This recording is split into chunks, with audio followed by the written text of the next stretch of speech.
Hello everyone, welcome to the fifth lecture of one shot series, जहां पे हम लोग 12th कॉमर्स महाराष्ट्र बोर्ड के मैथमेटिक्स के सारे चैप्टर्स कवर कर रहे हैं। वन शॉट लेक्चर में 1 से 1.5 घंटे का हर एक वीडियो होने वाला है और हमने ऑलरेडी 4 चैप्टर्स कवर कर लिए हैं। आज के इस वीडियो में हम लोग स्टार्ट करने वाले मैथ्स 1 का 5th chapter which is integration. बहुत टाइम से बहुत सारे कमेंट्स में बच्चे डाल रहे थे, सर इंटीग्रेशन कराओ, तो finally we are on the chapter integration. ये वीडियो थोड़ा सा लंबा हो सकता है और हो सकता है कि हम लोग 1.5 घंटे में ही ख़त्म भी कर लें, पर मैं कोशिश करूंगा कि मैं बहुत तेज़ नहीं पढ़ाऊँ, बहुत फास्ट नहीं पढ़ाऊँ और कोशिश करूंगा कि बहुत स्लो भी नहीं हो, एक मीडियम स्पीड रखने की कोशिश करेंगे हम लोग। ये चैप्टर का वेटेज है हमारा 7 मार्क्स का, विथ ऑप्शन का वेटेज है ये। सबसे पहली चीज़ मैं तुम लोगों को बता दूं कि वीडियो किन लोगों के लिए है। अगर तुम ऑलरेडी इस चैप्टर को पढ़ चुके हो और रिवीजन करना चाहते हो तो वेरी बेस्ट, ये वीडियो तुम्हारे लिए। पूरा का पूरा चैप्टर रिवाइज हो जाएगा बहुत अच्छे से, इसके बाद कोई वीडियो देखने की जरूरत नहीं पड़ेगी तुम लोगों को।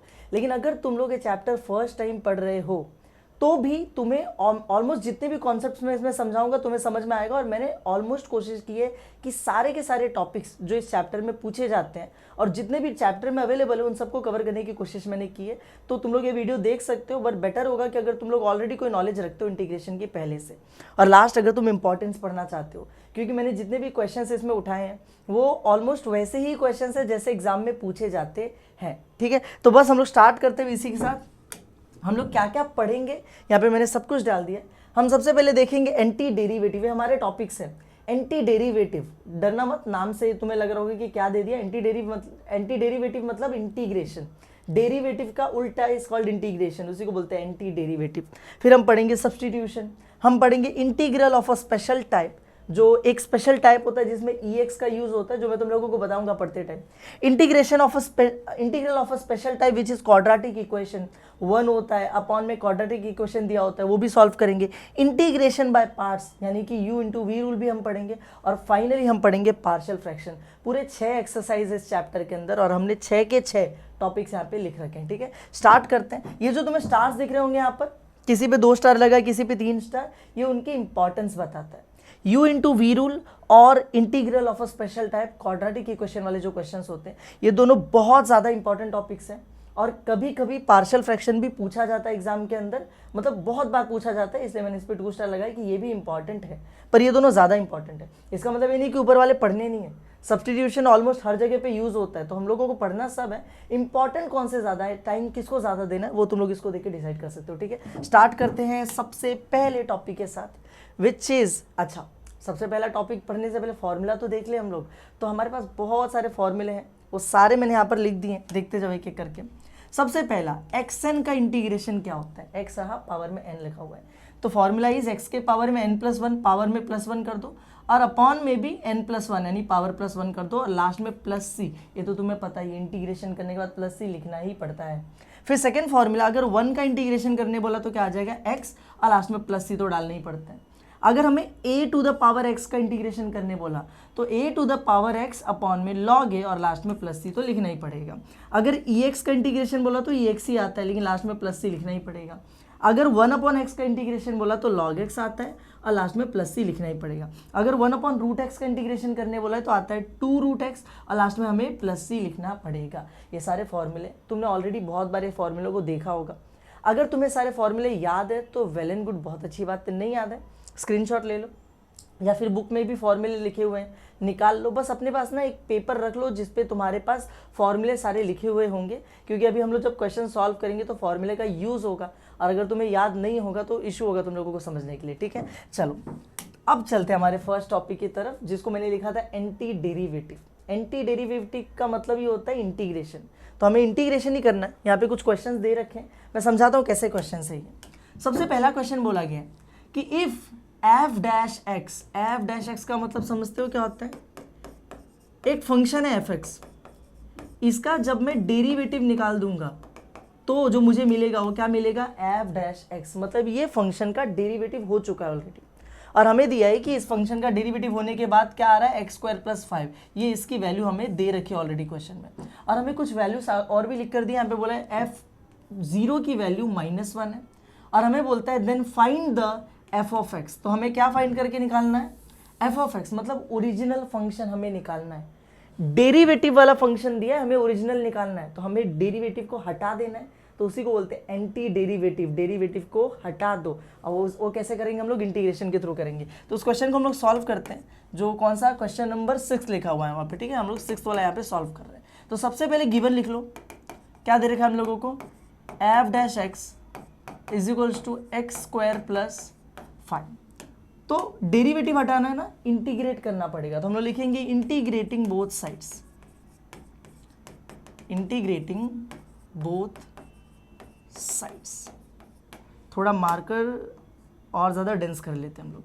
तो जैसे इंटीग्रेटिंग बोथ साइड्स लिखा मैंने, यहाँ पर एक इंटीग्रेशन आ जाएगा एफ डैश एक्स के साथ, यहाँ पर भी एक इंटीग्रेशन आ जाएगा एक्स स्क्वायर प्लस 5 के साथ। लेकिन जब भी इंटीग्रेट किया जाता है ना, तो विथ रिस्पेक्ट टू कोई एक वेरिएबल लिखा जाता है। तो हम लोग इंटीग्रेट तो कर रहे हैं दोनों साइड, बट कैसे कर रहे हैं, तो हम लोग लिखेंगे विथ रिस्पेक्ट टू एक्स। कैसे कर रहे हैं, विथ रिस्पेक्ट टू एक्स, क्योंकि वेरिएबल कौन सा है, एक्स है। तो यहाँ पे आ जाएगा dx, यहाँ पे आ जाएगा dx। तो इंटीग्रेशन ऐसे ही होता है, इंटीग्रेशन का सिंबल लगाया dx लिखा, इंटीग्रेशन का सिंबल लगाया dx, और जिसका इंटीग्रेशन कर रहे हैं वो बीच में होगा। तो एफ डैश एक्स का इंटीग्रेशन करके हमारा ओरिजिनल फंक्शन आ जाएगा एफ एक्स, क्योंकि एंटी डेरिवेटिव हो गया। और यहाँ पर एक्स एन का फॉर्मूला लग जाएगा, एक्स टू द पावर 2 है तो एक्स एन का फॉर्मूला आता है एक्स के पावर में n+1 अपॉन में n+1 हो गया, प्लस 5 का इंटीग्रेशन क्या आएगा सर जी, 1 का इंटीग्रेशन क्या होता है, x होता है। अब 5 ना इस ऐसे समझ लो, 5 मतलब 5 × 1। 5 एक कांस्टेंट है जो वहाँ पे 1 के साथ है, और जब कांस्टेंट उस 1 के साथ है तो हम लोग उस कांस्टेंट का इंटीग्रेशन नहीं करेंगे, उसको एज इट इज लिख देंगे। तो 5 हम लोग कैसे लिख देंगे, एज इट इज। और 1 का इंटीग्रेशन क्या आ जाता है, x आ जाता है, तो इंटीग्रेशन क्या हो जाएगा 5x। अगर तुम्हें ऐसे नहीं समझता है तो मैं तुम लोगों को यहाँ पर एक और फॉर्मूला एडअप कर देता हूँ। Integration of k is always kx plus c। तो k यानी कांस्टेंट का इंटीग्रेशन kx आ जाता है, तो 5 है तो 5x हो जाएगा।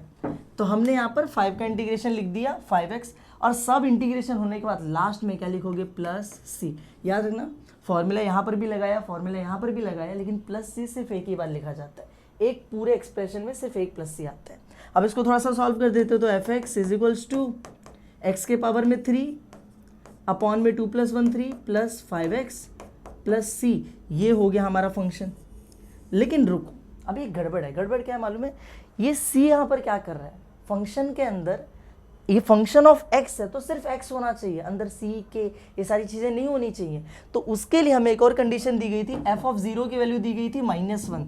तो हम लोग यहाँ पे देखेंगे, हम लिखते हैं कि गिवन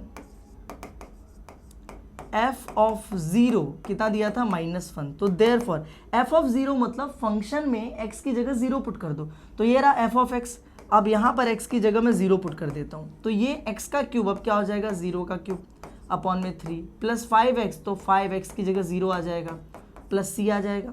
तो हम लोग देखते हैं f(0) की वैल्यू हमें क्या दी गई है, -1, तो यहाँ पर आ गया -1। 0 का क्यूब 0 होता है, 0 अपॉन एनीथिंग 0, 5 0 0, तो ये दोनों तो मतलब ही नहीं लिख कर, क्या बचा c। तो हमें मिल गया c is equals to -1। c की भी वैल्यू आ गई -1। अब फाइनल हम लोग एक्सप्रेशन लिखेंगे कि देयरफॉर f(x) यानी function is equals to x³ upon में 3 प्लस 5x और प्लस c की जगह c की वैल्यू कितनी है, -1, तो हम यहाँ पे लिख देंगे -1, and this is our final answer. समझा, ऐसे करते हैं एंटी डेरिवेटिव। डेरिवेटिव दिया उसको हटाते कैसे, ऐसे हटाया जाता है, ठीक है। आगे देखते हैं, आगे क्या क्वेश्चंस दिए गए हमें।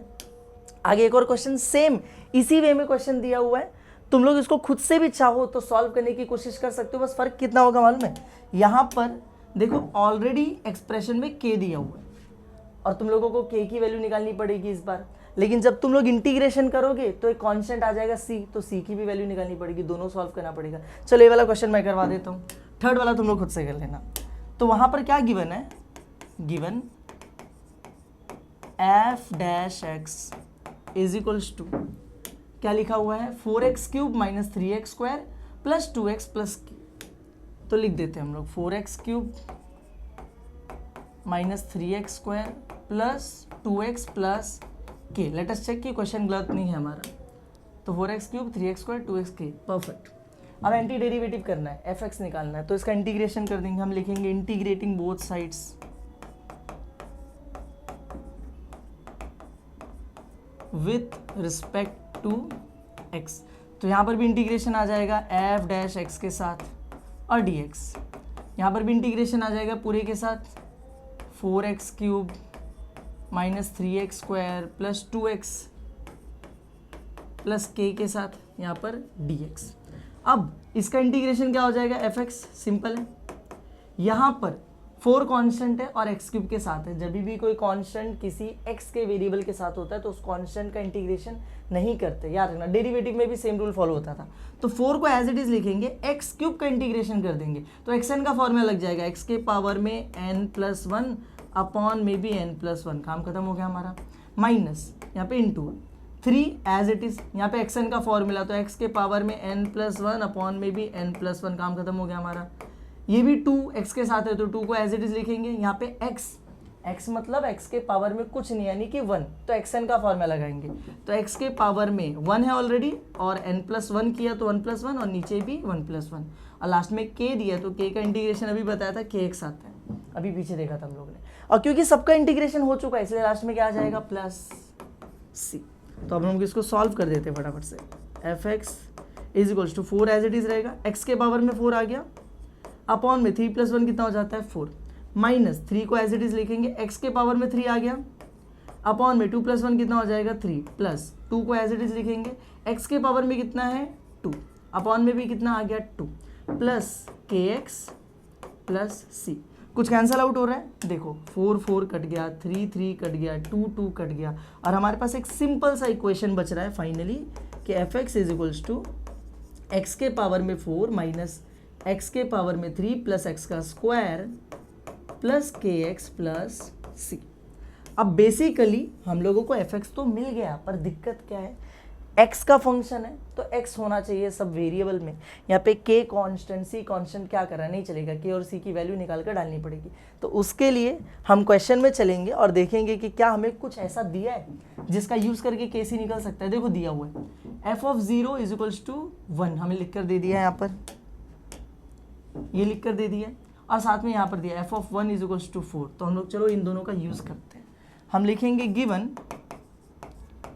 f(0) इज इक्वल्स टू 1 और हम लोगों को साथ में क्या दिया है and f(1) is equals to 4, दोनों का यूज़ करते हैं। पहले इसका कर लेते हैं। तो हम फंक्शन में x की जगह 0 पुट करेंगे, तो x की जगह क्या पुट कर दिया 0, तो 0 के पावर में 4 माइनस 0 का क्यूब प्लस 0 का square plus k into 0 plus c। तो हमें मिल रहा है f(0), देखो इसकी वैल्यू पता है ऑलरेडी कितनी है 1, तो 1 इज इक्वल्स टू ये 0 गायब, ये भी गायब, ये भी गायब, ये भी 0 बन के गायब, बचा क्या c। तो हमें मिल गया c इज इक्वल्स टू 1, काम खत्म। अब हम लोगों को k निकालना है तो नाउ f x की जगह 1 पुट कर दो क्योंकि 1 दिया है ना, तो 1 के पावर में 4, 1 का क्यूब, 1 के पावर में 4 माइनस 1 का क्यूब प्लस 1 का square plus k into 1 plus c। तो f(1) की वैल्यू ऑलरेडी कितनी की मैंने 4, तो यहाँ पे लिख दिया मैंने 4। 1 के पावर में 4 1 ही होता है, 1 का क्यूब 1 ही होता है, 1 का स्क्वायर 1 ही होता है, k 1 जा k और प्लस c की वैल्यू हम लोगों को ऑलरेडी पता चल चुकी है, c की वैल्यू भी कितनी है 1 है, तो यहाँ पर 1 आ जाएगा।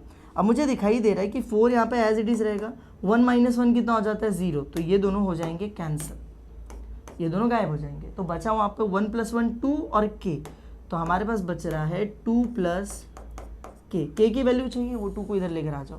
तो हमें मिलेगा 4 - 2 इज इक्वल्स टू k, तो 2 इज इक्वल्स टू k की वैल्यू कितनी आ गई 2। अब फाइनली तुम देयरफॉर अपना फाइनल fx लिख दोगे जो कि आ जाएगा, क्या दिया था हम लोगों को, x के पावर में 4 माइनस x का क्यूब प्लस x का स्क्वायर, लिखो यहाँ पे माइनस x का क्यूब प्लस x का स्क्वायर प्लस kx, तो kx k की वैल्यू कितनी मिली है 2, तो क्या आ जाएगा 2x प्लस c, तो c की वैल्यू कितनी मिली है 1, तो plus 1 and this is our final answer. समझ में आया तुम लोगों को? आसान है एंटी डेरिवेटिव करना, ये एग्जाम में कभी कभी पूछा जाता है इसलिए मैंने तुम लोगों को ये चीज़ करवा दी, ठीक है। ऐसा मत सोचना है कि ये ऐसे मैं करवा दे रहा हूँ, इंपॉर्टेंट नहीं है, ठीक है। तो बस ये हो गया और यहाँ पर एक और क्वेश्चन दिया है तीसरा वाला, ये तुम लोग खुद से सॉल्व कर लेना, ठीक है। सेम वैसा ही क्वेश्चन है। आगे बढ़ते हैं, नेक्स्ट टॉपिक पे चलते हैं। अगला टॉपिक इज 5.2 का सब्स्टिट्यूशन मेथड। तुमने ऑलरेडी सुन रखा होगा इसके बारे में, बहुत फेमस मेथड है, ठीक है। तो होता क्या है, कभी कभी ना जो क्वेश्चंस होते हैं इंटीग्रेशन के वो इतने कॉम्प्लिकेटेड होते हैं ना कि तुम डायरेक्टली उस पर कोई फॉर्मूला अप्लाई नहीं कर सकते। कोई इंटीग्रेशन का फॉर्मूला लगा के सॉल्व नहीं होगा। जैसे यहाँ पर सामने दिख रहा है ना, क्या खतरनाक क्वेश्चन दिया है, ऊपर 2x+6 लिखा है, फिर बीच में अपॉन दे दिया है, फिर नीचे रूट के अंदर एक क्वाड्रेटिक इक्वेशन दिया है। अगर मैं इसको बेसिक तरीके से सॉल्व करने की कोशिश करूँ तो मुझे पहले सोचना पड़ेगा कि क्या इंटीग्रेशन में कोई u/v रूल है, क्योंकि बीच में अपॉन लगा हुआ है जो कि एग्जिस्ट ही नहीं करता है। मतलब हमने तो नहीं सीखा हमारे चैप्टर के अंदर कोई u/v रूल, तो कैसे सॉल्व करेंगे इसको। तो ऐसे केस में हम लोग क्या करते हैं मालूम, हम लोग ढूंढते हैं कि मैं देखूं कोई ऐसा वहां पर पार्ट मिले क्वेश्चन का, उस पार्ट का डेरिवेटिव भी उसी क्वेश्चन में प्रेजेंट होना चाहिए। कोई ऐसा पार्ट क्वेश्चन का जिसका डेरिवेटिव भी उसी क्वेश्चन में प्रेजेंट होना चाहिए। तो मैं यहाँ पे ढूंढता हूँ, अब देखो कभी भी यार ना बड़ा जो एक्सप्रेशन होता है उसका डेरिवेटिव करोगे तो छोटा हो जाएगा। तो इतना तो कंफर्म है कि ऊपर वाले का डेरिवेटिव करके नीचे वाला नहीं आने वाला है, क्योंकि ऊपर ऑलरेडी छोटा है, डेरिवेटिव करके और छोटा हो जाएगा। तो एक बार ट्राई करता हूँ क्या नीचे वाले पार्ट का डेरिवेटिव करके वो ऊपर वाला एक्सप्रेशन जो दिख रहा है आएगा क्या। तो मुझे दिखाई दे रहा है यार x² का डेरिवेटिव क्या होता है, 2x होता है। 6x में 6 कांस्टेंट है तो एज इट इज आएगा, x का डेरिवेटिव कितना हो जाएगा 1, विच इज 6 1 6, और 3 कांस्टेंट है तो डेरिवेटिव कितना हो जाएगा 0, तो दिस इज 2x + 6 1 6, यही ऊपर प्रेजेंट है। अगर ऐसा है तो कॉन्ग्रेचुलेशंस, ये सब्स्टिट्यूशन मेथड से सॉल्व हो जाएगा। तो हम कैसे करेंगे ध्यान से देखो, हम यहाँ पे लिखते हैं पहले लेट, ये इंटीग्रेशन का क्वेश्चन है ना, तो इस पूरे एक्सप्रेशन को मान लिया जाता है i। तो इंटीग्रेशन 2x + 6 अपॉन में क्वेश्चन में क्या लिख कर दिया है x² + 6x + 3 dx। फिर हम यहाँ पर सब्स्टिट्यूट करते हैं, हम मान लेते हैं कि पुट, ये जो पूरा नीचे वाला एक्सप्रेशन है, रूट को मत कंसीडर करना, रूट अलग चीज है, सिर्फ अंदर वाला जो पार्ट है t, उसको क्या मान लेंगे, t = x² + 6x + 3, इसको t मान लिया। अब इसका डेरिवेटिव निकालो, तो हम लोग लिखते हैं differentiating with respect to x। तो यहाँ पर आ जाएगा d/dx किसके साथ, t के साथ। यहाँ पर आ जाएगा d/dx किसके साथ, x² + 6x + 3 के साथ। ये हो जाएगा dt/dx, सिंपल।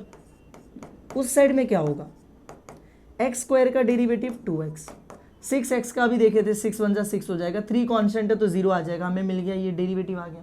उसके बाद क्या करना मालूम है, हर बार यही करोगे, ये जो dx दिख रहा है नीचे, यहाँ पे डिवाइड हो रहा है, इसको वहाँ पर भेजो, वहाँ पे जाके मल्टीप्लाई हो जाएगा। तो यहाँ पे बचेगा सिर्फ dt = 2x + 6, ब्रैकेट में लिख दिया क्योंकि dx दोनों के साथ मल्टीप्लाई होगा, और वहाँ पे आ गया dx। इतना समझ में आ गया, और बस हमारा काम आधा 50% काम हमारा हो गया। इतना करने के बाद अब तुम आओगे और लिखोगे देयरफॉर i = इंटीग्रेशन। अब हम ना क्वेश्चन को चेंज करेंगे। अभी तक क्वेश्चन में हर जगह पे हमें क्या दिख रहा था, x x x x, अब हमें x नहीं चाहिए, हमें अब चाहिए t। तो हम लोग देखते हैं कि ये नीचे रूट है और इसके अंदर ये जो पूरा एक्सप्रेशन है इसको हमने क्या मान लिया था, t। तो मैं नीचे डिनोमिनेटर में क्या लिख दूंगा, रूट, और अंदर t। तो मैं पे लिख देता हूँ भाई डिनोमिनेटर में नीचे, एक सेकंड को उसको थोड़ा सा शिफ्ट करने दो, रूट और अंदर क्या आ गया t।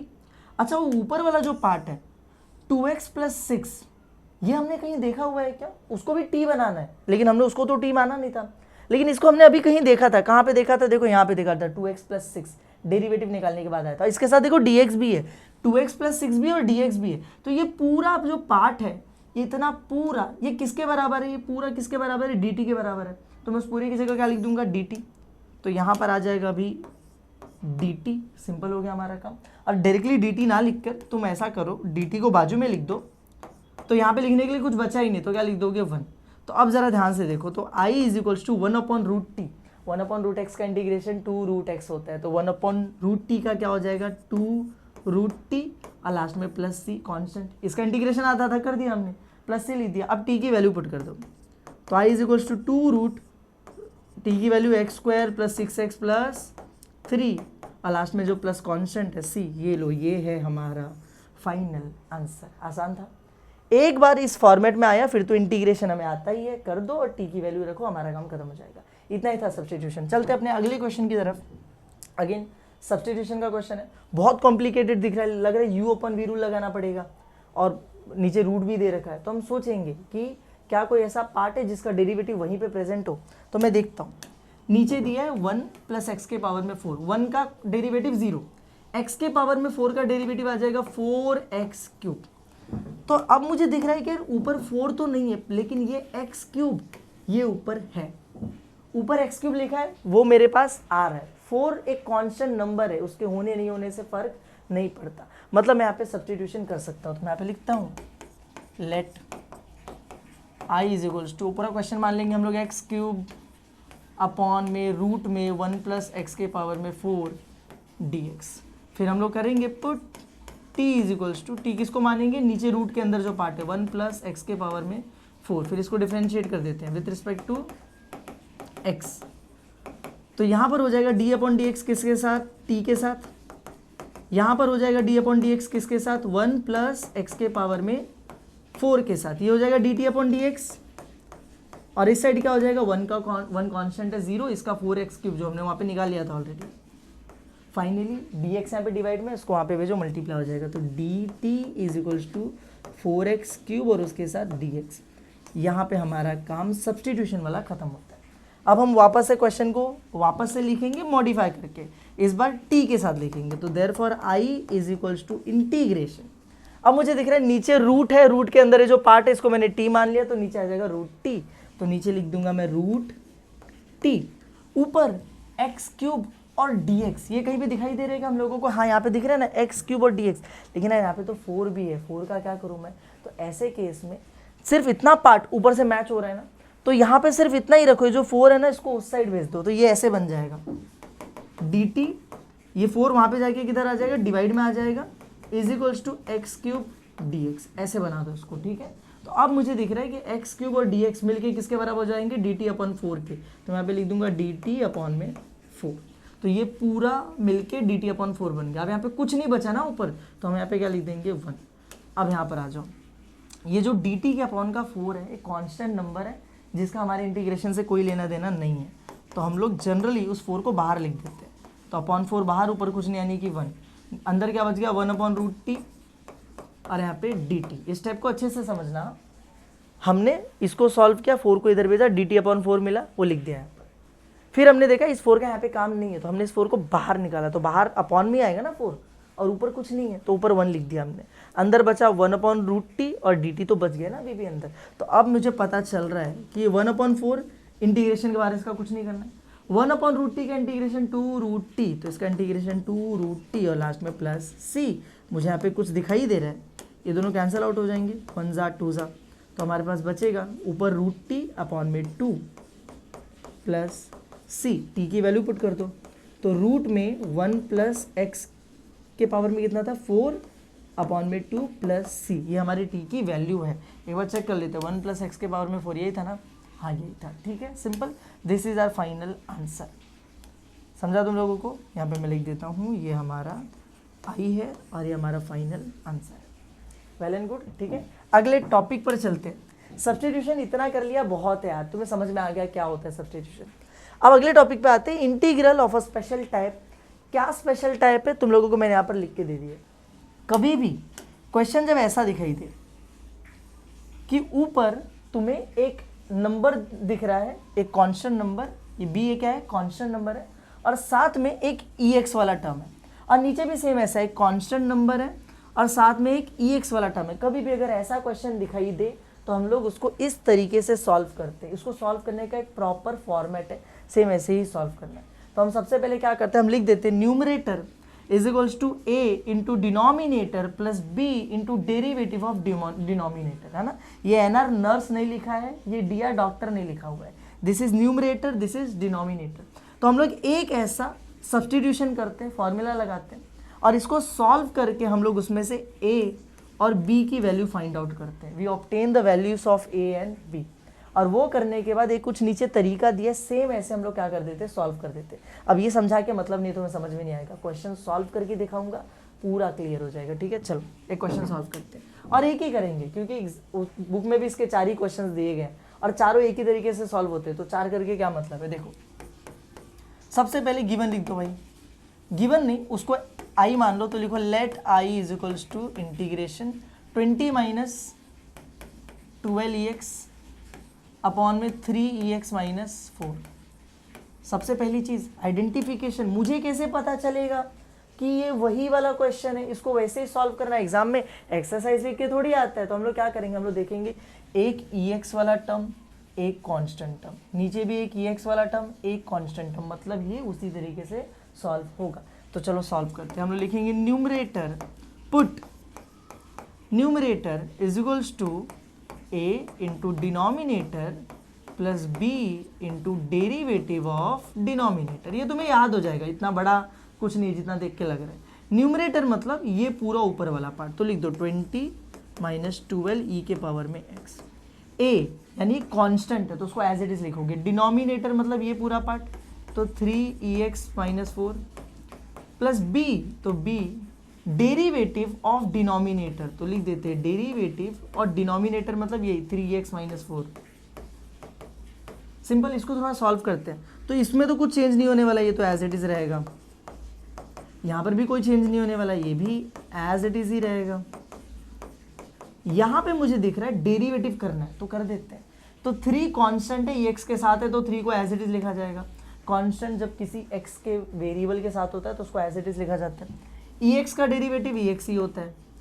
4 एक कांस्टेंट है, अकेला कांस्टेंट, तो डेरिवेटिव इज 0, तो उसका डेरिवेटिव तो 0 हो जाएगा। लिखने की जरूरत है क्या, नहीं, सिंपल। अब इतने स्टेप पर आगे डेरिवेटिव कर दिया तुमने। अब क्या करो मालूम है, a और b को ब्रैकेट के अंदर मल्टीप्लाई कर दो। क्यों, हमें a और b की वैल्यू निकालनी है, तो वैल्यू निकालने का यही तरीका है, a और b को अंदर ब्रैकेट्स में मल्टीप्लाई कर दो। तो हम करते हैं, इसको एज इट इज लिखेंगे 20 माइनस 12 EX। a यहाँ पर मल्टीप्लाई होगा, देखो a दोनों में मल्टीप्लाई होगा, इधर भी और इधर भी, तो यहाँ पर आ जाएगा 3a और साथ में e के पावर में x। वहाँ पे जाएगा तो 4a। यहाँ पर क्या है, ये तो सिर्फ इसमें मल्टीप्लाई होगा, तो 3b और ex, तो 3b और ex। एक बार तुमने कर दिया। अब तुम्हें देखो करना क्या है, हमें ना a और b की वैल्यू के लिए ये दोनों लेफ्ट हैंड साइड और राइट हैंड साइड को कंपेयर करना है। अब कंपेयर करने के लिए ना तुम लोग इस साइड देखो, इस साइड हमेशा ऐसा होगा, एक टर्म ऐसा होगा जिसके पास ex है, एक टर्म ऐसा होगा जिसके पास ex नहीं है। एक ex वाला टर्म, एक कांस्टेंट टर्म, हर बार यहाँ पे ऐसा रहेगा। तो हमें उस साइड भी सेम फॉर्मेट बनाना पड़ेगा, एक ex वाला टर्म, एक कांस्टेंट वाला टर्म, एक ex वाला, एक विदाउट ex वाला, ऐसा 2 ही टर्म्स वहाँ पे चाहिए। तो वो कैसे बनेगा, ऐसे, यहाँ पर ex है, यहाँ पर भी ex है, दोनों में है, तो ex को कॉमन ले लो। तो हमें मिलेगा 20 माइनस 12 ex, इसमें से ex कॉमन आ गया, तो ब्रैकेट में क्या बचा 3a प्लस 3b, और इन दोनों को छोड़ के अब क्या बच गया माइनस 4a। अब जरा ध्यान से देखो ना, यहाँ पे देखो ये ex वाला एक टर्म पूरा, ये विदाउट ex वाला एक टर्म, यहाँ पे भी ex वाला एक टर्म, विदाउट ex वाला एक टर्म। अब हम कंपेयर कर सकते हैं, तो हम लिखेंगे कंपेयरिंग। तो कंपेयरिंग के टाइम पे सिंपल होता क्या है कि यहाँ पे ex के साथ में क्या है वो देखो 3a प्लस 3b, और यहाँ पर भी ex के साथ में क्या है वो देखो, ex के साथ में क्या है -12 लिखा हुआ है, तो यहाँ पर क्या आ जाएगा -12। ex के साथ वाला 3a प्लस 3b, ex के साथ वाला -12। ex मत लिखना, वो लिखने की जरूरत नहीं है, वो इधर भी था तो कैंसिल आउट हो गया। बचा हुआ जो पार्ट है उसको क्या करो, लिख दो। ऐसे उस साइड देखो, विदाउट ex क्या है -4a, यहाँ पर विदाउट ex क्या है 20, लेफ्ट साइड में कुछ नहीं प्लस 20 है, ठीक है। अब इसको सॉल्व करो, ए बी की वैल्यू मिल जाएगी। तो यहाँ पर से ए की वैल्यू चाहिए तो -4 को वहाँ पे भेज दो, डिवाइड हो जाएगा, 4 5 20 होता है, तो आंसर कितना आ जाएगा -5। काम खत्म। यहाँ पर देखो ए की वैल्यू मिल गई -5, यहाँ पे पुट कर दो, तो 3 ए की जगह पे -5 plus 3b is equals to -12। ये कितना हो जाएगा -15, तो -15 plus 3b is equals to -12। ये जो -15 यहाँ पे माइनस हो रहा है, इसको वहाँ पर भेज दो, तो वहाँ जाके हो जाएगा प्लस, तो 3b is equals to -12 plus 15, तो 3b इज इक्वल्स टू, देखो प्लस 15 में से 12 गया, 3 बचा, बड़ा नंबर ये प्लस में, इसलिए आंसर भी प्लस में आएगा। 3 डिवाइड मल्टीप्लाई हो रहा है, वहाँ पे जाके कर दो, डिवाइड हो जाएगा। आंसर कितना आ जाएगा हमारे पास 1। काम खत्म हो गया हमारा। ए और बी मिल गया, सबसे पहला स्टेप यही था। एक बार ए और बी मिल गया ना, तुम्हारा ऑलमोस्ट 80% क्वेश्चन खत्म हो चुका है। इसके आगे तो कॉपी पेस्ट करना है, एक सिंपल सा फॉर्मेट फॉलो करना है। तो हम लोग क्या करेंगे, ये जो क्वेश्चन दिया था ना, इसको अब दोबारा से नीचे कॉपी पेस्ट करते हैं हम लोग। तो हम लोग लिखते हैं कि therefore I is equals to integration दिया था 20 माइनस और कुछ तो दिया था, क्वेश्चन भूल गया मैं, क्या दिया था क्वेश्चन में, 20 माइनस 12 3x माइनस 4, 20 माइनस 12 यहाँ पे 3 माइनस 4 dx, ऐसा क्वेश्चन दिया था। अब हम क्या करेंगे, हम लिखेंगे इक्वल्स टू, हमने एक फॉर्मूला लगाया था, उस फॉर्मूले में हमने क्या कर लिया था, न्यूमरेटर को चेंज करके कुछ और मान लिया था। वो फॉर्मूले को याद करो, वो फॉर्मूला क्या था, ये रहा कि numerator is equals to a into denominator plus b into derivative of denominator. Value put करने के बाद कुछ ऐसा दिख रहा था ना। अब हम लोग ये जो न्यूमरेटर है ना, ये इसको हटा के इसकी जगह क्या लिख देंगे, ये पूरा लिख देंगे a into denominator plus b into derivative of denominator, क्योंकि हम लोग को पता है ये हो सकता है, यहाँ पे हम लोग ने पहले से मान रखा है। तो हम लोग नीचे चलते हैं, लिखते हैं न्यूमरेटर को हटा के a into denominator plus b into derivative of denominator, simple हो गया। और नीचे तो जो है वही रहेगा, नीचे क्या है 3x माइनस 4, तो एज इट इज लिखो डेरिवेटिव dx, ठीक है। अब जरा ध्यान से देखना है, ये अगर मैं सेपरेट कर दूं डिनोमिनेटर एक बार इसके साथ और एक बार इसके साथ, तो मुझे पता चलेगा यहाँ पर क्या हो जाएगा, इंटीग्रेशन a 3x माइनस 4, नीचे क्या है 3x minus 4 dx plus integration b, देखो मैंने इंटीग्रेशन भी अलग अलग कर दिया, तुम कर सकते हो ऐसा, ठीक है, इंटीग्रेशन भी अलग अलग किया जा सकता है। तो न्यूमरेटर अलग किया, साथ में इंटीग्रेशन भी अलग कर दिया, जैसे इसका इंटीग्रेशन, इसका dx यहाँ पे, इसका देखो b derivative of 3x minus 4 और अपॉन में क्या है वही 3x माइनस 4 dx। अब हमें यहाँ पे साफ साफ दिखाई दे रहा है कि ये पूरा कट जाएगा और कटने के बाद आंसर कितना आ जाएगा 1। तो 1 ए कांस्टेंट है, एज इट इज आता है, और 1 का इंटीग्रेशन क्या हो जाता है x। A constant as it is आता है और 1 का इंटीग्रेशन x होता है, तो x लिखेंगे। प्लस यहाँ पे मुझे दिख रहा है नीचे कोई एक टर्म है और ऊपर उसी एक्सप्रेशन का डेरिवेटिव है, देखो ना 3x माइनस 4 ऊपर 3x माइनस 4 का ही डेरिवेटिव, एक फंक्शन है ऊपर उसी फंक्शन का डेरिवेटिव है। इसका डेरिवेटिव तुम लोगों ने पहले पढ़ रखा होगा, अगर नहीं पढ़ा है तो मैं अभी बता देता हूँ। मतलब इसका इंटीग्रेशन अगर कभी भी ऐसा दिखे, नीचे एक फंक्शन है ऊपर उसी फंक्शन का डेरिवेटिव है, तो इसका आंसर आता है log x। क्या आ जाता है log x। तो हम लोग यहाँ पे लिखेंगे log x मतलब क्या, अच्छा x नहीं बोलूँगा, log fx है, log में हमारा fx आ जाता है, जो फंक्शन है वो आ जाता है। तो log और फंक्शन कहाँ पे है, नीचे है, तो ये जो नीचे फंक्शन दिख रहा है 3x माइनस 4, ये फंक्शन तुम लोग यहाँ पे पुट कर दोगे, और क्योंकि इंटीग्रेशन हो चुका है इसलिए हम लोग क्या लिखेंगे प्लस c। अब b को लिखना मत भूलना है, यहाँ पे b पहले से था। अब a और b की वैल्यू पुट कर दो, तो a की वैल्यू हम लोगों को कितनी मिली थी और b की वैल्यू कितनी मिली थी याद करो, a -5 है, b 1 है, तो बस इतना होने के बाद यहाँ पे पुट कर दो, a की जगह पे -5x, b की जगह 1 लिखने की ज़रूरत नहीं है, तो बाकी लिख दो 3x माइनस 4 प्लस c, ठीक है। अगर तुम लोगों को ये पार्ट नहीं समझा तो मैं वापस से बता देता हूँ, नीचे एक फंक्शन है ऊपर उसी फंक्शन का डेरिवेटिव है, कभी भी अगर ऐसा दिखे नीचे फंक्शन उसी फंक्शन का डेरिवेटिव ऊपर है, तो इसका इंटीग्रेशन होता है log फंक्शन, फंक्शन मतलब नीचे वाला पार्ट, तो हमने लिखा log और फंक्शन, फंक्शन यानी नीचे वाला पार्ट, और आगे प्लस सी आ गया, ठीक है। क्वेश्चन यहाँ पर खत्म होता है। इसी तरीके से इसके कोई भी क्वेश्चन इस फॉर्मेट में है तो ऐसे ही सॉल्व करना है, ठीक है। चलो चलते हमारे नेक्स्ट टॉपिक की तरफ, which is integral of a special type of very important question। याद रखना, वेरी इंपॉर्टेंट टॉपिक मैं बोलूँगा, इससे हर बार क्वेश्चन पूछा जाता है, हर साल एक नया क्वेश्चन इस टॉपिक से चला आता है, तो बहुत ध्यान से देखना। ये क्या है, हम लोगों को ऐसे क्वेश्चंस दिए जाते हैं, ऊपर 1 लिखा है, नीचे एक क्वाड्रेटिक इक्वेशन है, ऊपर 1 लिखा है, नीचे क्वाड्रेटिक इक्वेशन है और रूट के अंदर है। या तो ऐसा क्वेश्चन होगा ऊपर 1 नीचे क्वाड्रेटिक इक्वेशन, या तो ऐसा क्वेश्चन होगा ऊपर 1 नीचे क्वाड्रेटिक इक्वेशन पर किसके अंदर, रूट के अंदर। इन क्वेश्चंस को सॉल्व करने के लिए पहले तो पूरा एक मेथड होता है, लेकिन लास्ट में फॉर्मूले की जब रिक्वायरमेंट पड़ेगी तो वो नॉर्मल वाला फॉर्मूला काम नहीं आएगा, उसके लिए ये स्पेशल फॉर्मूले यूज होते हैं। तो ये सारे फॉर्मूले तुम यहाँ पे देख लो, 1/x² माइनस a², इसका इंटीग्रेशन क्या होता है 1/2a log मॉड में x माइनस a अपॉन में x प्लस a। इसी तरीके से अगर 1/a² माइनस x² है तो सेम वैसा ही रहेगा जैसा ऊपर था, बस यहाँ पे ये वाला पार्ट देखो चेंज हो गया, यहाँ पर a प्लस एक्स अपॉन में a माइनस एक्स। ऐसे ही अगर रूट है 1 upon under root X square plus A square, तो जब इंटीग्रेशन करोगे तो कुछ ऐसा आएगा लॉग मॉड में X plus under root X square plus A square. Same ऐसे ही जब तुम लोग रूट के अंदर X square plus A square की जगह माइनस होगा तो फॉर्मूला कुछ इस तरीके हिसाब से चेंज हो जाएगा।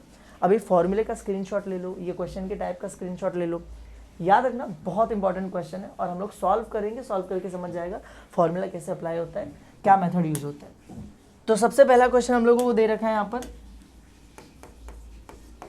पहले क्वेश्चन लिख लेता हूँ मैं, let I is equals to integration 1 upon 4x square minus 20x plus 17।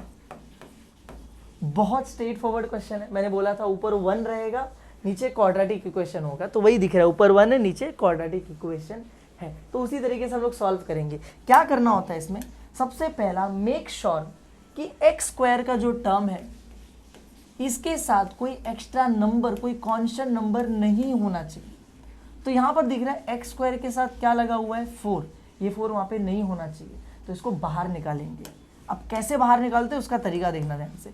ये नीचे है ना 4, तो अपॉन में 4 मैंने बाहर निकाल लिया और फिर पूरा क्वेश्चन में लिखने जाऊंगा।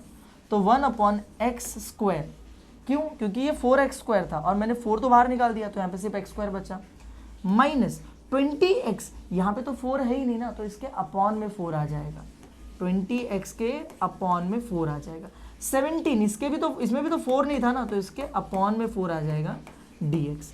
पहले समझो ये अपॉन 4 का क्या कॉन्सेप्ट है, अपॉन 4 क्यों लगाया, यहाँ पे 4 था तो चला गया, लेकिन जब कभी भी कॉमन लिया जाता है ना तो पूरा डिनोमिनेटर में से एक साथ कॉमन लिया जाता है। तो इसने तो 4 दे दिया, इधर तो 4 है ही नहीं तो अपॉन में 4, इधर तो 4 है ही नहीं तो अपॉन में 4। समझा इतना तुम लोगों को। अगर यहाँ पे भी 4x लिखा होता तो 4 बाहर चला जाता है, यहाँ पे सिर्फ x लिखता मैं, ठीक है। और ऊपर तो सब कुछ सेम जैसा 1 है वैसे ही रहेगा। अब नीचे से 4 को बाहर निकाला, ऊपर क्या लिखोगे, कुछ नहीं है तो 1 लिख दोगे, सिंपल। चलो आगे बढ़ते हैं, अब इसको थोड़ा सा सॉल्व कर लेते। तो 1/4 एज इट इज रहेगा, यहाँ पे 1 अपॉन एक्स स्क्वायर माइनस, मुझे दिख रहा है कैंसल आउट हो जाएगा, 4 5 20, तो यहाँ पे क्या आ जाएगा 5x, तो माइनस 5x प्लस 17 अपॉन में 4 dx। परफेक्ट। एक बार तुम इस फॉर्मेट में आ गए जहाँ पे एक्स स्क्वायर के साथ कोई कांस्टेंट टर्म नहीं है। अब तुम चलोगे अपने अगले स्टेप पे और तुम उस क्वाड्रेटिक इक्वेशन को अलग से लिख लोगे। यहाँ पे लिखो, पहले यहाँ पे निकालोगे तुम थर्ड टर्म, ध्यान से सुना, ये पूरा प्रोसेस ध्यान से देखना। तुम निकालोगे यहाँ पर थर्ड टर्म। ये थर्ड टर्म क्या होता है यहाँ पे लिख के बता देता हूँ, कोएफिशिएंट ऑफ एक्स इंटू 1/2 का होल स्क्वायर, इसे बोला जाता है थर्ड टर्म।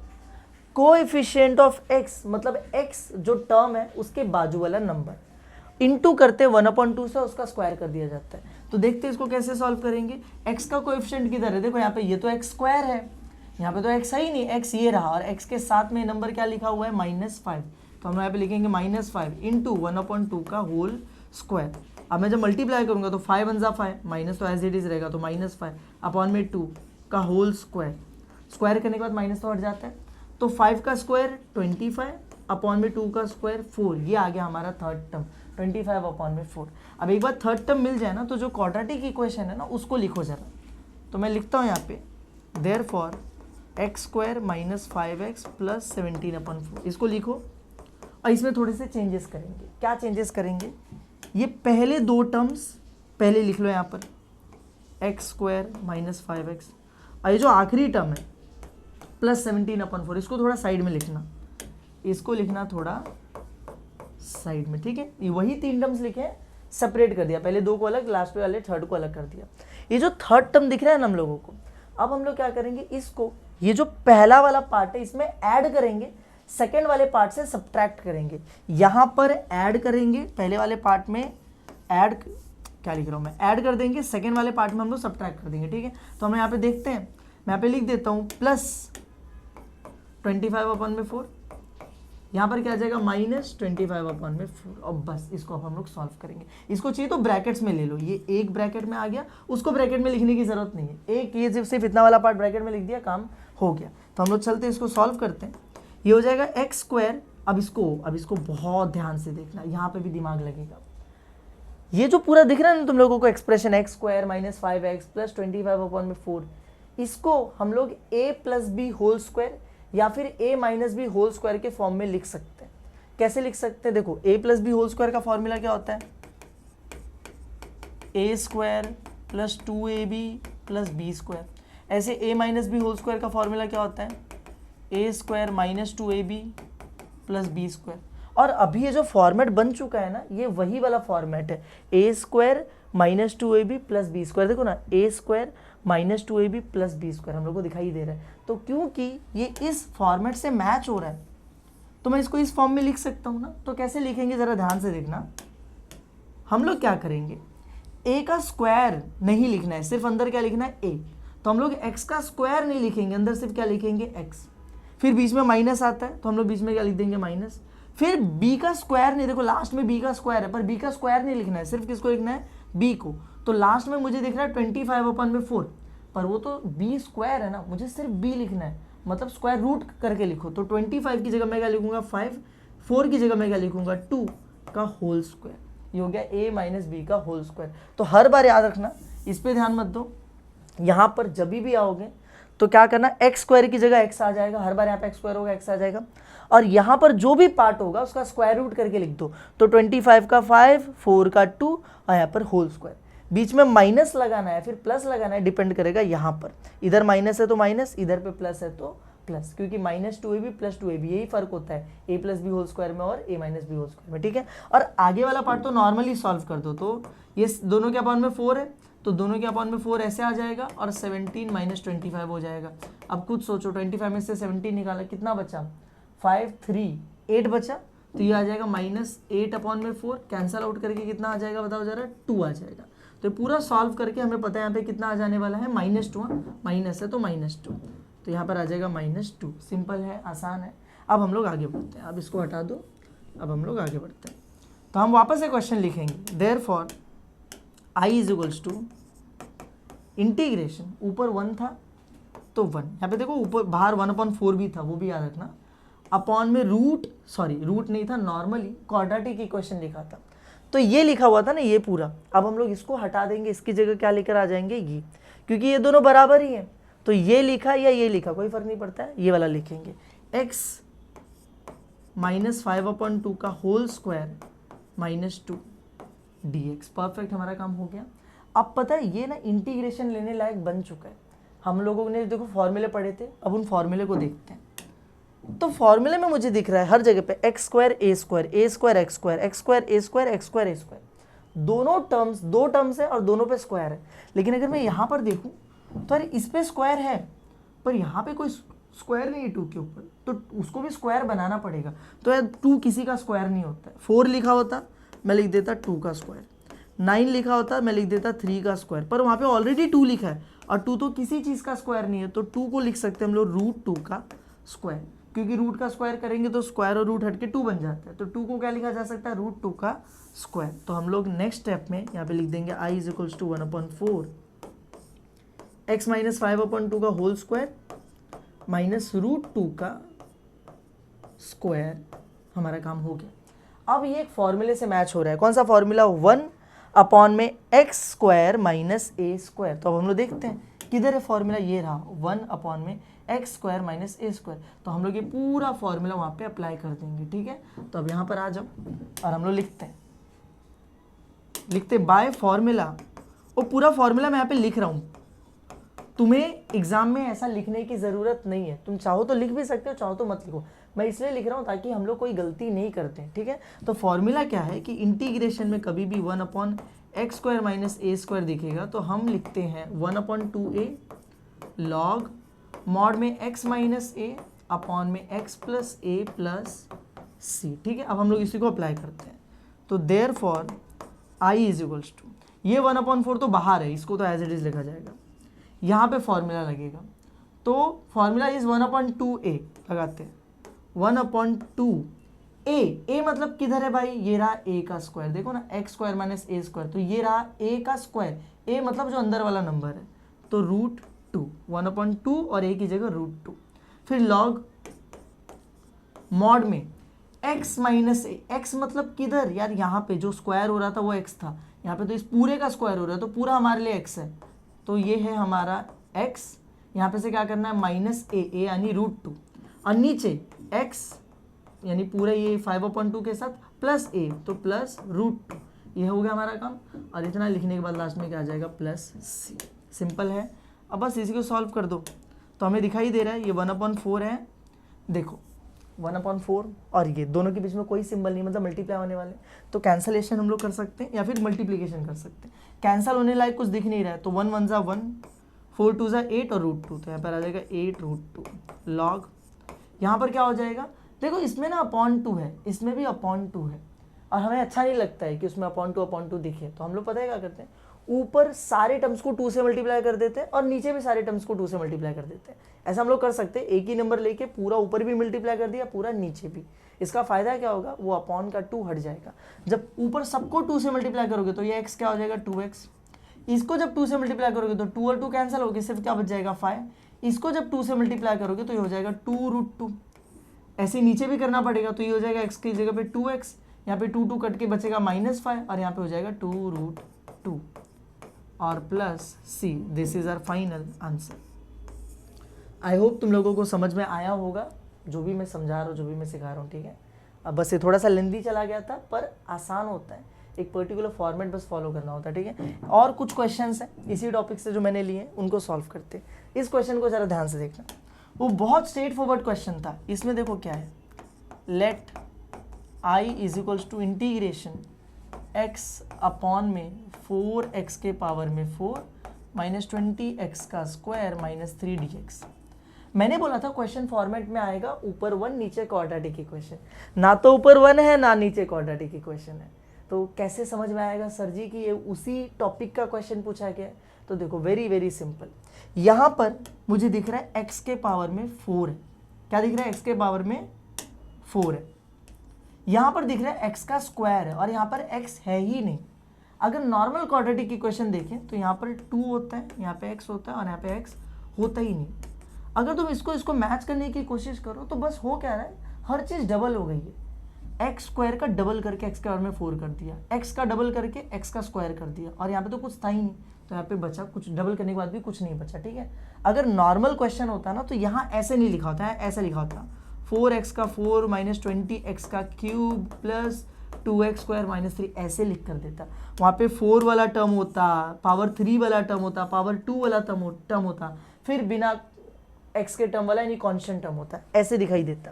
लेकिन ऐसे दिख रहा है क्या, नहीं, सीधे 4 फिर सीधे 2 और फिर सीधे कांस्टेंट वाला टर्म आ गया। मतलब कंफर्म ये किसका क्वेश्चन दिया हुआ है हम लोगों को, क्वाड्रेटिक इक्वेशन का। अब हम लोग करेंगे क्या, इसको नॉर्मल फॉर्म में लेकर आएंगे। वो कैसे करेंगे, सब्स्टिट्यूशन करके। जब भी ऐसा दिखाई दे तो तुम क्या करोगे, सब्स्टिट्यूशन करो। पुट t = x², t किसको मान लो, x के स्क्वायर को, तो क्या हो जाएगा, यहाँ पर पहले इसको डिफरेंशिएट करना पड़ेगा, differentiating with respect to x, यहाँ पे हो जाएगा dt/dx, x² का डेरिवेटिव क्या हो जाता है 2x, dx को यहाँ से वहाँ पर भेजा तो dt = 2x dx, और जो 2 है ना उसको यहाँ पर ले लो तो dt/2 = x और dx। इतना हो गया, ये हमने सीख लिया था पहले ही। अब इसको इसमें पुट करते हैं और क्वेश्चन को दोबारा लिखते हैं। तो i = इंटीग्रेशन अपॉन में, नीचे लिखा था 4 तो मैं लिखूंगा 4, x के पावर में 4 लिखा हुआ है तो x के पावर में 4 का मतलब ऐसा बोल सकता हूँ मैं कि x का स्क्वायर है और उसका भी स्क्वायर हो गया, तभी तो 2 2 4 हो गया ना। लेकिन अब हम लोगों ने x के स्क्वायर या अंदर वाले पार्ट को क्या मान लिया था t, और ऊपर क्या बच गया स्क्वायर, तो अब यहाँ पर 4t² आ जाएगा, सिंपल। ऐसे -20 x के स्क्वायर को हमने क्या मान लिया था t, तो t आ जाएगा और -3 तो एज इट इज रहेगा। देखो नीचे क्वाड्रेटिक इक्वेशन बन गया और ऊपर x लिखा हुआ है और dx लिखा हुआ है। हमें दिख रहा है x और dx की जगह क्या लिखा जा सकता है, dt/2, तो x और dx की जगह आ गया dt/2, इधर कुछ नहीं बचा यानी कि 1।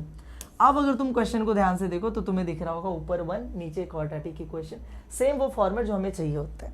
तो अब यहाँ पे कुछ काम करते हैं, पहले तो देखो ये /2, मैंने बोला था dt के अपॉन का जो नंबर होता है उसको बाहर निकाल देने का, तो उसको बाहर निकाल दिया, अंदर सिर्फ इतना बच जाएगा 1/4t² -20t -3dt। अब बेसिक जो तरीका तो फॉलो करेंगे, x² का जो टर्म होता था वो अकेला होना चाहिए, कोई कांस्टेंट कोएफिशिएंट नहीं होना चाहिए। तो यहाँ पर देखो t² के साथ 4 है, ये 4 को बाहर निकालना पड़ेगा, तो हम लोग लिखते हैं इज इक्वल्स टू 1/t। ये 4 जब बाहर आएगा तो यहाँ पर नीचे ही बाहर आएगा, तो नीचे आके क्या हो जाएगा इंटू 4, ये 4 बाहर आ गया। अंदर क्या हुआ, सबसे 4 निकला ना, यहाँ पे तो 4 गया तो यहाँ पे t² बच गया, लेकिन यहाँ पे 4 था ही नहीं तो 20/4 आ गया। यहाँ पे तो 4 था ही नहीं तो 3/4 आ गया dt। Very very simple.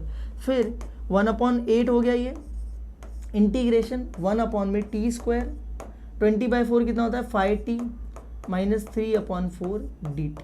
अब इसके बाद वही हम लोग थर्ड टर्म निकालेंगे और जो हमारा क्वाड्रेटिक इक्वेशन है उसको मॉडिफाई करेंगे, तो हम लोग लिखेंगे थर्ड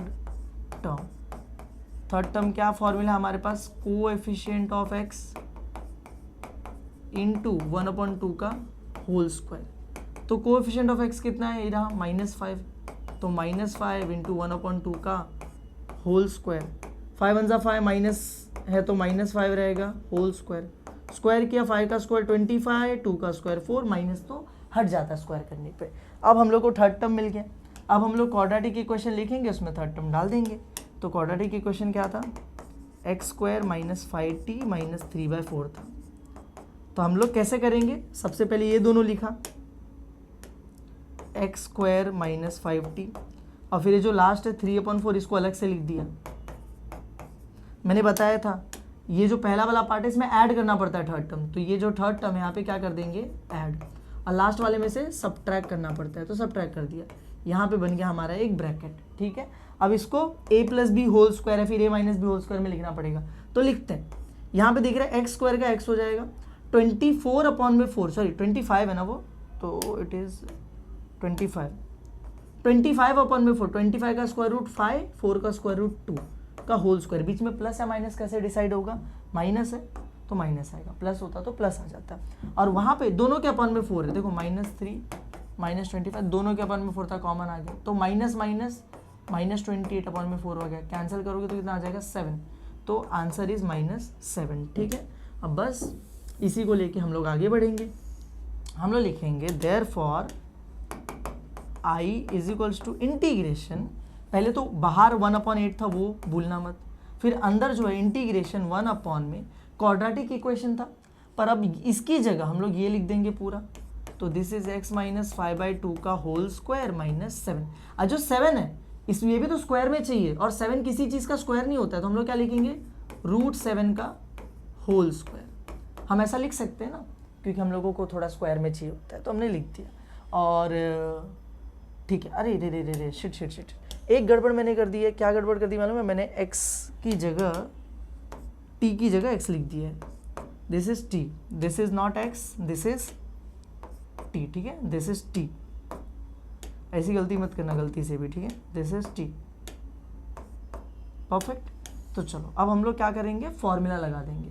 फॉर्मूला कौन सा, 1/x² - a²। और अब तुम लोगों को फॉर्मूला याद हो चुका होगा, तो हम लोग डायरेक्टली फॉर्मूला लगाएंगे, लिखेंगे नहीं। 1/8 एज इट इज, फॉर्मूला है 1/2a, तो 2a मतलब ये वाला नंबर √7, फिर लॉग मॉड में x - a, x मतलब ये पूरा माइनस a यानी √7, अपॉन में x प्लस a, तो x मतलब ये पूरा x प्लस a यानी √7, और लास्ट में आ जाएगा प्लस c। सिंपल हो गया हमारा काम। ये दोनों मल्टीप्लाई होंगे, 1 1 ज़ा 1, 8 2 ज़ा 16 √7, तो नीचे 16 √7 लॉग मॉड में अपॉन का 2 हटाना है, तो ऊपर पूरे को 2 से मल्टीप्लाई, नीचे पूरे को 2 से मल्टीप्लाई, तो दिस वुड बी 2t। यहाँ पे तो 2 कैंसिल हो गया, सिर्फ 5 बचेगा, यहाँ पे 2 √7 आ जाएगा। नीचे भी सेम 2t, सिर्फ 5 बचेगा, और क्या आ जाएगा 2 √7, लास्ट में कितना है प्लस c। फाइनली t की वैल्यू पुट करो, तुम्हारा काम हो गया। तो दिस इज 1/16 √7 लॉग मॉड में 2x², t की वैल्यू x² थी, -5 और -2 √7। नीचे भी same 2x² - 5 plus 2 √7 plus c। This is our final answer. समझ में आया तुम लोगों को, आसान क्वेश्चन था, सेम वैसा ही था, बस स्टार्टिंग में सब्स्टिट्यूशन हम लोगों को करना था। और याद रखना कि एग्जाम में ज़्यादातर जो क्वेश्चंस पूछे जाते हैं क्वाड्रेटिक से, वो ऐसे पूछे जाते हैं। क्यों पता है इसमें फ़ायदा क्या होता है उनका, उन्होंने तुम्हारा सब्स्टिट्यूशन और ये क्वाड्रेटिक वाला जो टाइप है दोनों साथ में चेक कर लिया, इसलिए वो ऐसे क्वेश्चन ज़्यादा पूछते हैं तुमसे, ठीक है। चलो नेक्स्ट वाले क्वेश्चन पे चलते हैं, और सेम वैसा ही क्वेश्चन है ये, बस इसमें फ़र्क कितना है, नीचे तुम लोग देख रहे होगे कि क्वाड्रेटिक इक्वेशन थोड़ा अलग तरीके से दिया है, देखते हैं, लिखते हैं let I is equals to integration 1/7 + 6x - x² dx। थोड़ा अलग तरीके से दिया हुआ है ना, तो इसको सॉल्व करने के तो दो तरीके, एक तो तुम इसी फ्लो को फॉलो कर लो, लेकिन बहुत बार ऐसा होगा ना कि इस फ्लो को फॉलो करने जाओगे ना तुम गलत कर बैठोगे, क्योंकि तुम ना यूज टू नहीं हो ऐसे फॉर्मेट से, तुम्हें ऐसा चाहिए ax² + bx + c। तो हम लोग बेटर तरीका यूज करेंगे, हम इसको पहले हमारे फॉर्मेट में लेकर आएंगे। तो हम लोग क्या करेंगे, कैसे लेकर आएंगे मालूम है, इस पूरे में से ना माइनस कॉमन ले लो, तो अपने आप ही ये सही जगह पे आ जाएगा। तो ये कुछ ऐसा बन जाएगा 1/ पूरे में से माइनस कॉमन ले लिया तो माइनस बाहर आ गया, अब ब्रैकेट के अंदर, अब देखो सब कुछ सही हो जाएगा। ये जो -x² था, अब माइनस जाने की वजह से सिंबल चेंज हो गया, तो -x² अब बन गया +x², ये +6x अब बन गया -6x, ये +7, देखो लेफ्ट में कुछ नहीं यानी प्लस है, तो +7 अब क्या बन गया -7 dx। समझे, अब क्वेश्चन सही हो गया। अब इसको नॉर्मल तरीके से सॉल्व करेंगे। तो नॉर्मल तरीका क्या है सर जी, x² के साथ कोई कोएफिशिएंट नहीं होना चाहिए, तो नहीं है, देखो ना कुछ भी नहीं है, तो वो जो एक स्टेप होता था कॉमन लेने का वो गायब हो गया। अब डायरेक्टली थर्ड टर्म पर आ जाएंगे हम लोग। तो थर्ड टर्म क्या है, third term coefficient of x into 1/2 का whole square which is -6 into 1/2 का होल स्क्वायर। यहाँ पे देखो दिखाई दे रहे दोनों कैंसिल आउट हो जाएंगे ना, 3 आ जाएगा, तो हमें मिल रहा है 3 × 1 3 और माइनस है, तो -3 का whole square which will be equal to 9। तो 9 आ रहा है थर्ड टर्म। क्वाड्रेटिक इक्वेशन लिखते हैं, x² - 6x - 7 इक्वल्स टू, पहले मैंने बताया था ना ये दो अलग से लिख लो, ये वाला अलग से लिख लो, तो x² - 6x और -7 अलग से। पहले वाले पार्ट में थर्ड टर्म ऐड हो जाता है, सेकेंड वाले में सब्ट्रैक्ट हो जाता है। तो ये जो 9 है यहाँ पर हो जाएगा ऐड, यहाँ पे ब्रैकेट बन जाएगा, वहाँ पे सब्ट्रैक्ट हो जाएगा। सिंपल इतना ही करना था। अब यहाँ पे देखते हैं क्या हो रहा है। तो मुझे दिखाई दे रहा है कि a + b होल स्क्वायर या फिर a - b होल स्क्वायर मुझे बनाना है। तो x² क्या बन जाएगा, x 9 किसका स्क्वायर है, 3 का, तो 9 का स्क्वायर रूट 3 आ जाएगा, और यहाँ पर आ जाएगा होल स्क्वायर। बीच में प्लस या माइनस, यहाँ पे माइनस दिख रहा है तो यहाँ पर भी माइनस आ जाएगा। -7 - 9 वुड बी -16। सिंपल हमारा काम हो गया, ठीक है। अब हम लोग क्वेश्चन पे चलते हैं। तो हम लोग लिखेंगे therefore i is equals to integration 1/ में, सब कुछ सही है, बस एक चीज़ याद रखना, यहाँ पे माइनस था ब्रैकेट के बाद। ऐसा अगर तुम भूल गए माइनस लिखना तो आगे चल के तुम्हारा आंसर गलत आएगा।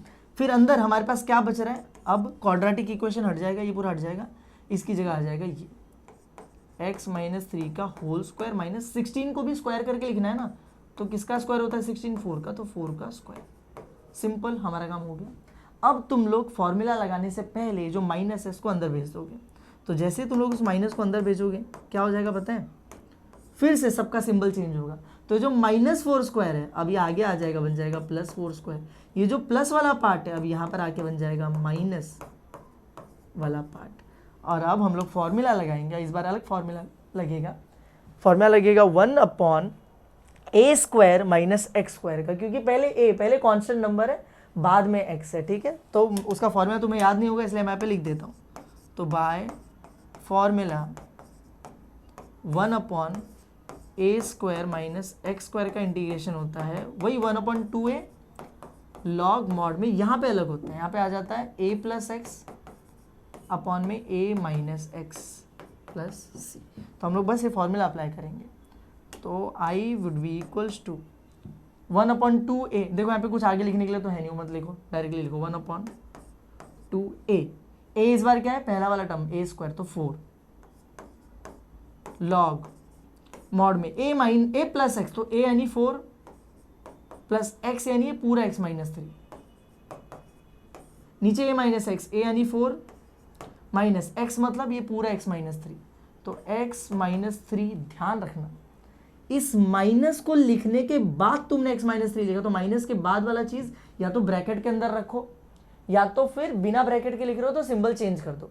ब्रैकेट में रखोगे तो सिंबल चेंज नहीं होगा, जब ब्रैकेट ओपन करोगे तब हो जाएगा। डायरेक्टली ओपन करके लिख रहे हो तो सिंबल चेंज करना पड़ेगा। तो माइनस के बाद ही आया इसलिए क्या हो जाएगा प्लस। लास्ट में प्लस सी, ठीक है। अब इसको सॉल्व कर दो तो दिस इज 1/2 4 ज़ा 8 लॉग मॉड में 4 - 3 कितना हो जाता है 1 और प्लस एक्स है, नीचे 4 + 3 कितना हो जाता है 7 और माइनस एक्स है plus c. This is our final answer. समझ में आया तुम लोगों को?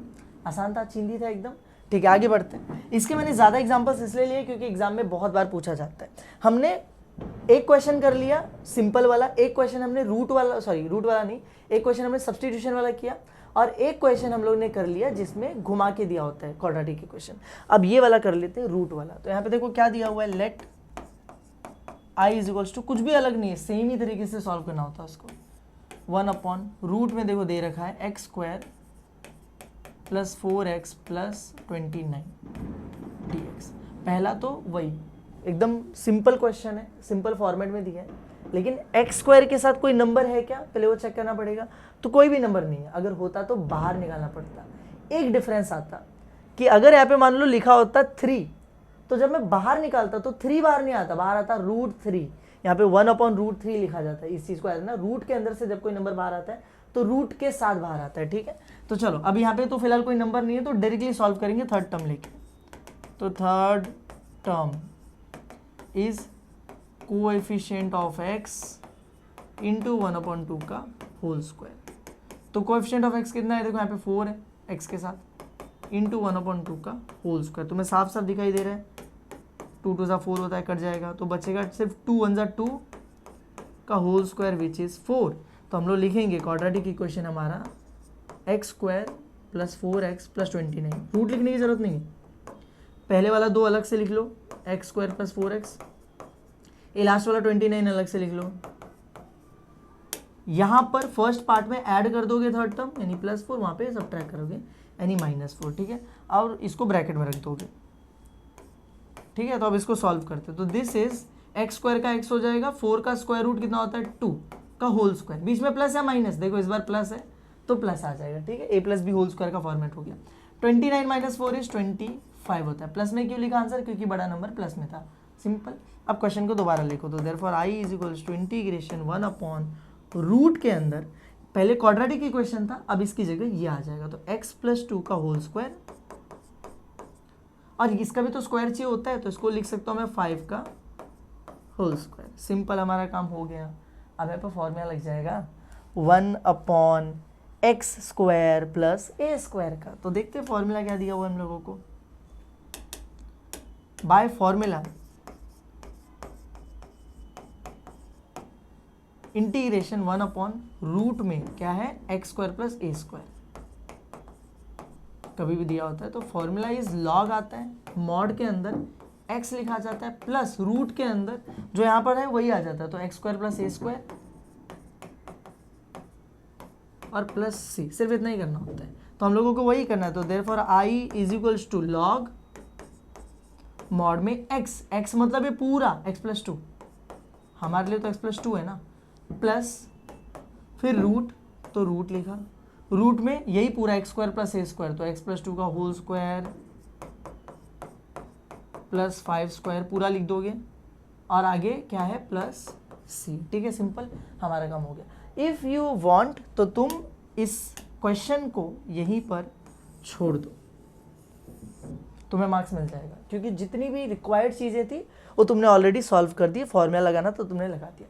लेकिन अगर तुम चाहो तो इसको एक स्टेप आगे जाके और सॉल्व कर सकते हो। वो क्या कर सकते हो पता है, लॉग मॉड में x + 2 प्लस, मुझे एक बात बताओ, जो रूट के अंदर जो इतना पार्ट तुम्हें दिखाई दे रहा है x + 2 का होल स्क्वायर प्लस 5 का स्क्वायर, ये कहाँ से आया था? देखो ये रहा, कहाँ से आया था? यहाँ से। और ये कहाँ से आया था? यहाँ से। मतलब अगर मैं इसको सॉल्व करूँ तो वापस से मुझे क्या मिल जाएगा, वही मेरा क्वाड्रेटिक इक्वेशन पुराना वाला मिल जाएगा। तो तुम इतना कर सकते हो कि इस पूरे को जब सॉल्व किया जाएगा तो वही ओल्ड क्वाड्रेटिक इक्वेशन आ जाता है। तो तुम उसको वहाँ पे वो लिखने की जगह क्या लिख दोगे, ये। तो यहाँ पे मैं लिख देता हूँ क्या, x² + 4x + 9, ये दिया था ना 29, ठीक है। x² + 4x + 29, सिंपल, और आगे प्लस c। अगर तुम चाहो तो ये स्टेप भी कर सकते हो, चाहो तो यहाँ पे छोड़ दो, क्योंकि कोई फर्क नहीं है ना, ये और ये इक्वल है। तो मैं चाहे आंसर में मेरा ये लिख दूँ पार्ट, चाहे ये लिख दूं, ज़्यादा फर्क पड़ता नहीं है। समझ में आया तुम लोगों को? आसान था। चलते अपने अगले क्वेश्चन की तरफ, विच इज़, वो टॉपिक खत्म हो गया, ठीक है। एक रूट का करवा दिया, एक सब्सटीट्यूशन, एक नॉर्मल, एक घुमा हुआ, सब कुछ करवा दिया मैंने, जितने एग्जाम में वेरिएशंस आ सकते थे। Next topic is integration by parts, जिसे तुम बोलते हो u इंटू वी रूल, ठीक है। वही हम लोगों को करना है। तो u इंटू वी रूल का फॉर्मूला मैंने पहले नीचे लिख दिया। देखो क्या, अगर तुम्हें u इंटू वी कभी भी दिया जाता है, मतलब दो टर्म्स को मल्टीप्लाई करके दिया जाता है, अब बोला जाता है कि उसका इंटीग्रेशन कर दो, तो क्या करोगे, लिखोगे u इंटीग्रेशन v, मतलब u एज इट इज लिखा और v का क्या कर दिया, integration. First term as it is लिखा, सेकेंड टर्म का इंटीग्रेशन किया, फिर माइनस एक बड़ा इंटीग्रेशन आता है और बाकी सारी चीजें एक डब्बे में आ जाती हैं जो उस इंटीग्रेशन के अंदर है डब्बा, ठीक। बड़ा इंटीग्रेशन, उसके डब्बे के अंदर कुछ और चीजें, तो क्या चीजें आती हैं, पहले टर्म का डेरिवेटिव, डेरिवेटिव ऑफ u, और दूसरे टर्म का इंटीग्रेशन, इंटीग्रेशन ऑफ v। तो simple, the formula is u integration v minus integration derivative of u integration of v। ऐसे तुम लोगों को याद होगा नहीं, तो इसके लिए शॉर्टकट क्या है हमारे पास, मैंने पहले भी सिखाया था, फिस माइनस आई डी फिस, ये हमारा शॉर्टकट है। तो this is simply first term integration second term, first term integration second term, फिस हो गया, माइनस माइनस, फिर आई यानी integration, integration derivative of first term, derivative of first term, फिर इंटीग्रेशन ऑफ सेकेंड टर्म, तो integration of second term हो गया। तो this is simply first term integration second term minus integration derivative of first term integration of second term, फिस minus I फिस। ऐसे तुम याद रख सकते हो। वैसे मैं एक बात बताऊं, 3-4 क्वेश्चन प्रैक्टिस करोगे ना, अपने आप याद हो जाएगा फॉर्मूला, इसकी भी जरूरत नहीं पड़ेगी तुम लोगों को, और ये तो अपने आप दिमाग में घुस ही जाएगा, ठीक है। चलो, तो अब हम लोग स्टार्ट करते हैं। लेकिन अब एक चीज हम लोगों को पहले समझनी पड़ेगी कि कभी भी u into v rule integration में डायरेक्टली अप्लाई नहीं किया जाता है, और क्यों नहीं अप्लाई करते उसका रीजन समझो। हमने जब इस फॉर्मूले को ध्यान से देखा तो पता चला कि जहां पर भी फर्स्ट टर्म है वहां पर, यहां पे देखो फर्स्ट टर्म है, इंटीग्रेशन किया क्या, नहीं, सिंपली लिख दिया, ना इंटीग्रेशन किया ना डेरिवेटिव किया। और यहां पर जब u आया यानी फर्स्ट टर्म आया तो उसका क्या कर दिया गया, डेरिवेटिव कर दिया गया। तो हमने देखा कि u इंटू वी रूल में जो u है फर्स्ट टर्म, उसका या तो कुछ नहीं किया जाता है या तो डेरिवेटिव कर दिया जाता है। मतलब वहां पर एक ऐसी चीज होनी चाहिए जिसका डेरिवेटिव हमें पता हो, फर्स्ट टर्म में एक ऐसी चीज होनी चाहिए जिसका डेरिवेटिव हमें पता हो, क्योंकि वहां पे करना पड़ता है। लेकिन v के लिए यहाँ पे देखो, यहाँ पे क्या किया, इंटीग्रेशन, यहाँ पर भी क्या किया, इंटीग्रेशन। तो हमें पता चला कि v में यानी सेकेंड टर्म में एक ऐसी चीज होनी चाहिए जिसका इंटीग्रेशन पता हो, फर्स्ट टर्म एक ऐसी चीज जिसका डेरिवेटिव पता हो, सेकेंड में वो जिसका इंटीग्रेशन पता हो। तो उसके लिए हम लोगों ने रूल बनाया, रूल का नाम क्या है, LAE। इसको तुम कैसे पढ़ सकते हो, इसको LAE, ली रूल, ले रूल नहीं बोलोगे, ले गंदा लगेगा, ली रूल, ले रूल, जो बोलना है बोलो तुम लोग, ठीक है। अब ये ले रूल क्या है, वैसे बड़ा होता है, इसमें और भी चीजें होती है, लेकिन तुम लोग क्योंकि कॉमर्स में हो इसलिए तुम लोग को ट्रिग्नोमेट्रिक फंक्शंस वगैरह नहीं है, इनवर्स फंक्शंस नहीं है, इसलिए तुम लोगों को ऐसा दिख रहा है, वरना लिएट आता है, LIATE, लेकिन उसको छोड़ो। फिर तुम्हारे लिए LAE रूल है। ये रूल क्या बोलता है कि ये तीनों जो फंक्शंस है ना, इनकी प्रायोरिटी ऐसी है, फर्स्ट सेकेंड थर्ड। तो जब भी u इंटू वी का क्वेश्चन आएगा उसमें दो टर्म्स दिखेंगे, दो चीजें मल्टीप्लाई हो रही होंगी, तो चेक करो जो पहला वाला टर्म है क्या वो लॉगरिथमिक है, अलजेब्रिक है या फिर एक्सपोनेंशियल। फिर सेकेंड वाला टर्म चेक करो क्या वो लॉगरिथमिक है, अलजेब्रिक है या फिर एक्सपोनेंशियल है। और फिर उसके हिसाब से देखो, पहले l होना चाहिए, बाद में a होना चाहिए, लास्ट में e होना चाहिए। अगर फॉर्मेट फॉलो नहीं हो रहा है तो उसको चेंज कर दो। एग्जाम्पल बताता हूँ, अगर ऐसा लिख कर दे दिया है x इंटू लॉग एक्स, इसका इंटीग्रेशन करने बोला, तो इधर गड़बड़ क्या है मालूम है कि x एक अलजेब्रिक फंक्शन होता है, बता देता हूँ, जहाँ पे भी लॉग लगा है लॉगरिथमिक, जहाँ पर भी ex लगा है एक्सपोनेंशियल, इन दोनों को छोड़ के जो भी तुम्हें दिखेगा वो अलजेब्रिक होगा। तो ये अलजेब्रिक है, ये लॉगरिथमिक फंक्शन है। तो पहले a आया बाद में l आया, लेकिन हमारे हिसाब से पहले l आना चाहिए बाद में a आना चाहिए, तो हम इसको चेंज करके लिख देंगे log x into x d x, और उसके बाद सॉल्व करेंगे। समझ में आया तुम लोगों को? इस तरीके से ली रूल अप्लाई होता है।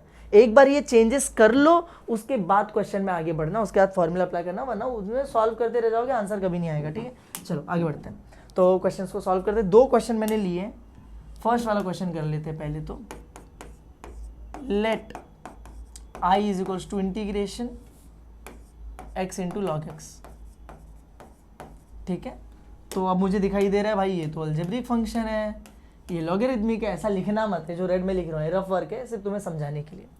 तो हमारे हिसाब से एल ए ई में पहले एल आना चाहिए बाद में ए आना चाहिए, तो पोजीशंस गलत है तो उसको इंटरचेंज कर देंगे।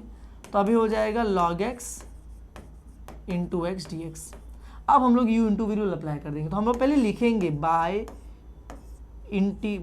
u into v rule. तो हमें पता है क्या होता है कि u इंटू वी का जब इंटीग्रेशन करते तो फिस माइनस आई डी फिस, first term integration second term minus integration derivative of first term integration of second term. ठीक है, हमने ऐसे फॉर्मूला लगा दिया, लिख दिया, ताकि सामने वाले को भी पता चले हमें फॉर्मूला आता है। और फिर यहाँ पे अप्लाई करो, तो therefore I is equals to, तो फर्स्ट टर्म यानी कि log x integration second term, तो इंटीग्रेशन सेकेंड टर्म क्या है x dx माइनस, फिर इंटीग्रेशन एक बड़ा वाला आएगा तो इंटीग्रेशन बड़ा वाला आ गया, और इसके अंदर एक डब्बा बनता है तो वो भी बन गया, तो ऐसे इंटीग्रेशन में डब्बा बना दिया। ठीक है, इसके अंदर क्या डेरिवेटिव ऑफ फर्स्ट टर्म, तो डेरिवेटिव फर्स्ट टर्म किधर है, ये log x, फिर इसी के अंदर इंटीग्रेशन किसका, सेकेंड टर्म का, तो x dx, सिंपल हमने लिख दिया। अब इसको हम लोग सॉल्व करेंगे, तो मुझे दिखाई दे रहा है log x तो एज इट इज रहेगा, x का इंटीग्रेशन क्या, xn का फॉर्मूला लगेगा, x के पावर में कुछ नहीं यानी 1 है, तो n प्लस वन यानी 1 प्लस 1 अपॉन में भी n प्लस 1 यानी 1 प्लस 1, तो x के पावर में 1 प्लस 1 अपॉन में 1 प्लस 1, इंटीग्रेशन हो गया माइनस। यहाँ पर log x का इंटीग्रेशन और log x का डेरिवेटिव है, तो derivative of log x 1 upon x। ठीक है, इनटू x का इंटीग्रेशन है, तो x का इंटीग्रेशन वही x के पावर में 1 प्लस 1 अपॉन में भी 1 प्लस 1 dx। देखो ध्यान से समझना, हमने ये डेरिवेटिव सॉल्व किया, उसका आंसर इधर लिखा, ये इंटीग्रेशन सॉल्व किया, उसका आंसर इधर लिखा, लेकिन जो बड़ा वाला इंटीग्रेशन है अभी तक सॉल्व नहीं हुआ, इसलिए हम लोग ने इंटीग्रेशन बड़ा वाला as it is copy paste कर दिया है। ठीक है, अब इसको सॉल्व करते हैं, तो ये हो जाएगा log x इंटू एक्स का स्क्वायर अपॉन में 2 माइनस, यहाँ पे क्या है integration 1 upon x as it is into x का स्क्वायर अपॉन में 2 अपॉन में 2। अब यहाँ पे कुछ चीज़ें कैंसिल आउट होती दिख रही है हम लोगों को, ये x से x कैंसिल हो जाएगा, तो हमारे पास बचेगा log x into x square upon में 2 माइनस इंटीग्रेशन, अब देखो यहाँ पे सिर्फ x बचा ऊपर और नीचे क्या बच गया 2 dx। अब इसको हम लोग इजीली सॉल्व कर सकते हैं, इंटीग्रेशन लगा सकते हैं, तो ये हो जाएगा log x into x square upon में 2 माइनस x अपॉन 2 का इंटीग्रेशन जब तुम लोगे तो ध्यान से सुनना, अपॉन 2 जो है वो कांस्टेंट नंबर है जो x के साथ है। देखो x अपॉन 2 यानी कि 1 अपॉन 2 इंटू एक्स, तो ये जो 1 अपॉन 2 है ये तो x के साथ में है और कांस्टेंट है, तो जब x के साथ कोई कांस्टेंट होता है तो उसको टच नहीं करते, तो 1 अपॉन 2 एज इट इज आ जाएगा। सिर्फ x का इंटीग्रेशन होगा तो वो क्या हो जाएगा, x के पावर में 1 प्लस 1 यानी कि x का स्क्वायर अपॉन में भी 1 प्लस 1 यानी कि 2, लास्ट में प्लस c। सिंपल हो गया हमारा काम। तो यहाँ पे मुझे दिखाई दे रहा है बचेगा log x into x square, जो अपॉन 2 है ना तुम पूरे पे लिख सकते हो, क्यों, क्योंकि दोनों मल्टीप्लाई हो रहे हैं, तो जो इसका अपॉन है वही इसका अपॉन है, मल्टीप्लिकेशन में ऐसे ही होता है, minus 1 into x square upon में 2 2 जा 4 प्लस सी। चाहो तो और एक स्टेप आगे जाओ, दोनों में एक्स स्क्वायर दिख रहा है ऊपर कॉमन ले लो, नीचे यहाँ पे 2 4 दिख रहा है कॉमन ले लो, नहीं चाहो तो leave it as it is and this is the right answer, this is our final answer. समझ में आया तुम लोगों को? ठीक है, बस ऐसे ही सॉल्व करना होता है। चलो एक और क्वेश्चन मैंने इसी पेज पे लिख रखा था, वो भी सॉल्व कर लेते हैं। देखो एक्स स्क्वायर इंटू ई के पावर में 4x, वो भी सॉल्व कर लेते हैं। तो हम लोग लिखते हैं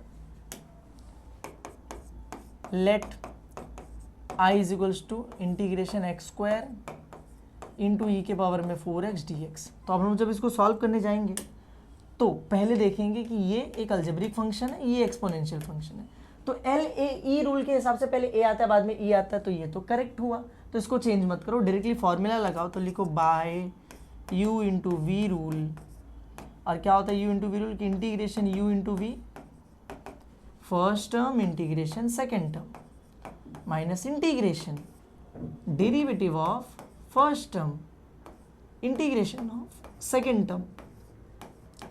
ठीक है, सिंपल एकदम। और फिर इसके बाद फॉर्मूला लगा दो, therefore I is equals to क्या आ जाएगा हमारा first term which is x square integration second term which is e के पावर में 4x माइनस यहां पर क्या आ जाएगा बड़ा इंटीग्रेशन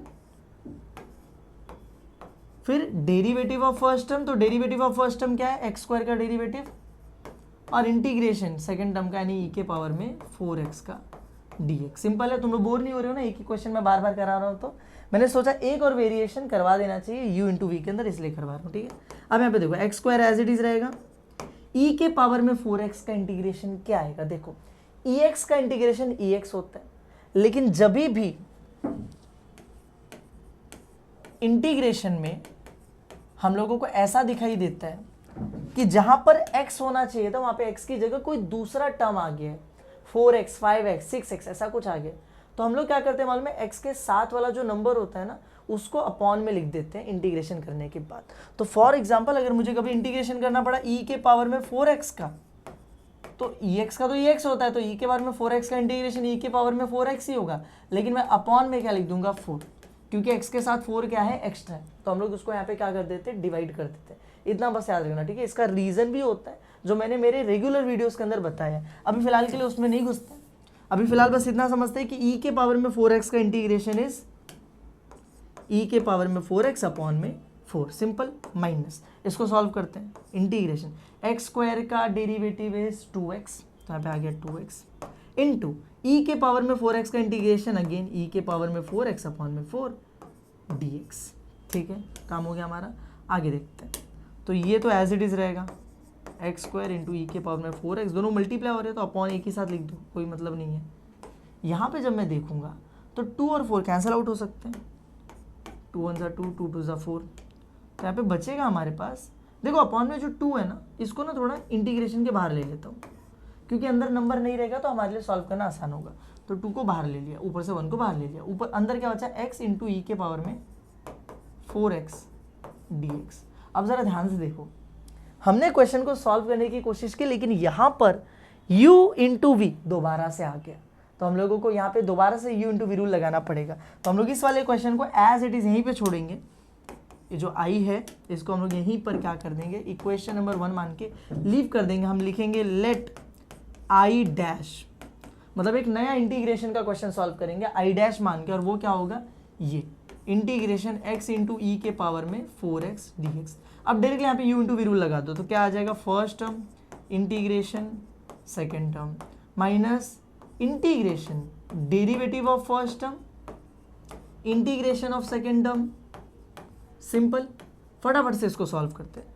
तो ये तो x एज इट इज रहेगा, e के पावर में 4x का इंटीग्रेशन इज e के पावर में 4x अपॉन में 4 माइनस डेरिवेटिव ऑफ x कितना हो जाता है 1, सिंपल, e के पावर में 4x का इंटीग्रेशन कितना है, e के पावर में 4x अपॉन में 4, सिंपल, फिर x इंटू ई के पावर में 4x पूरे के अपॉन में 4 लिख दो, चलेगा।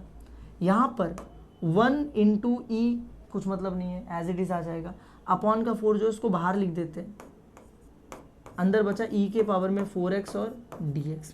अब उसका इंटीग्रेशन करना है, और जो हमें ऑलरेडी आता ही है, तो x इंटू ई के पावर में 4x अपॉन में 4 माइनस ये 1 अपॉन 4, इसका इंटीग्रेशन आ जाएगा e के पावर में 4x अपॉन में 4 प्लस c, सिंपल, हमारा काम हो गया। ठीक है, प्लस c आएगा क्योंकि इंटीग्रेशन हम लोग कर चुके हैं।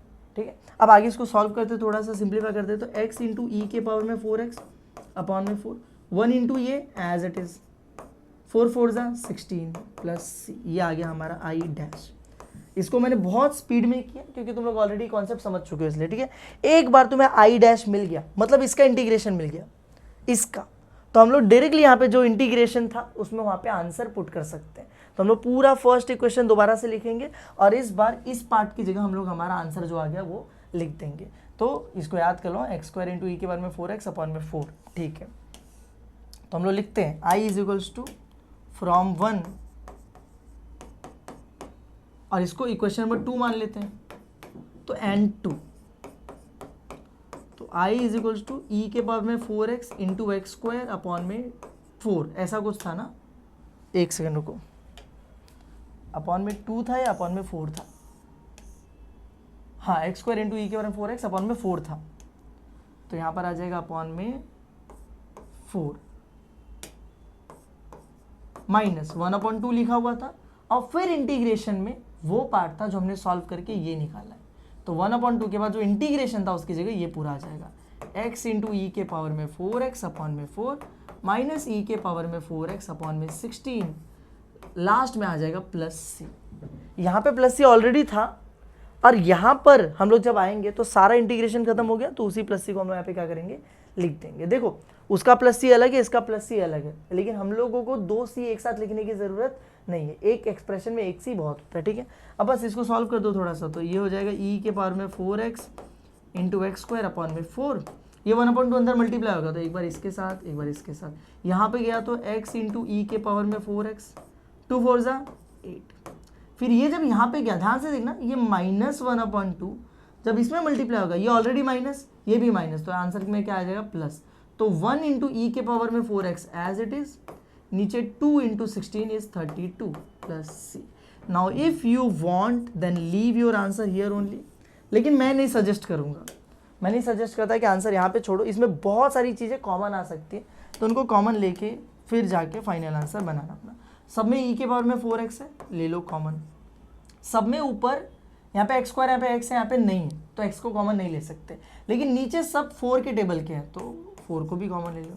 तो यहाँ पर ये चला गया, बचा एक्स स्क्वायर अपॉन में 4 1 जा 4, तो यहाँ पे 1 बचा जो कि लिखने की जरूरत नहीं है, माइनस यहाँ पे से ये चला गया तो बचा x, नीचे 4 2 जा 8 होता है तो 2 बच गया, यहाँ से ये चला गया तो ऊपर कुछ नहीं बचा, नहीं 1 4 8 जा 32, तो यहाँ पे आ जाएगा 8 plus c. This will be our final answer. I hope तुम लोगों को समझ में आ गया होगा यूनिट रूल कैसे काम करता है, ठीक है। चलते हमारे लास्ट टॉपिक की तरफ, which is partial fraction. Last topic है, लास्ट एक्सरसाइज में पूछा जाता है। देखो पार्शियल फ्रैक्शन में तुम्हें ना टेक्स्ट बुक में देखोगे तो बहुत सारे टाइप्स दिए हैं, सारे सॉल्व करने की जरूरत नहीं है, एग्जाम में पूछा ही नहीं जाता है।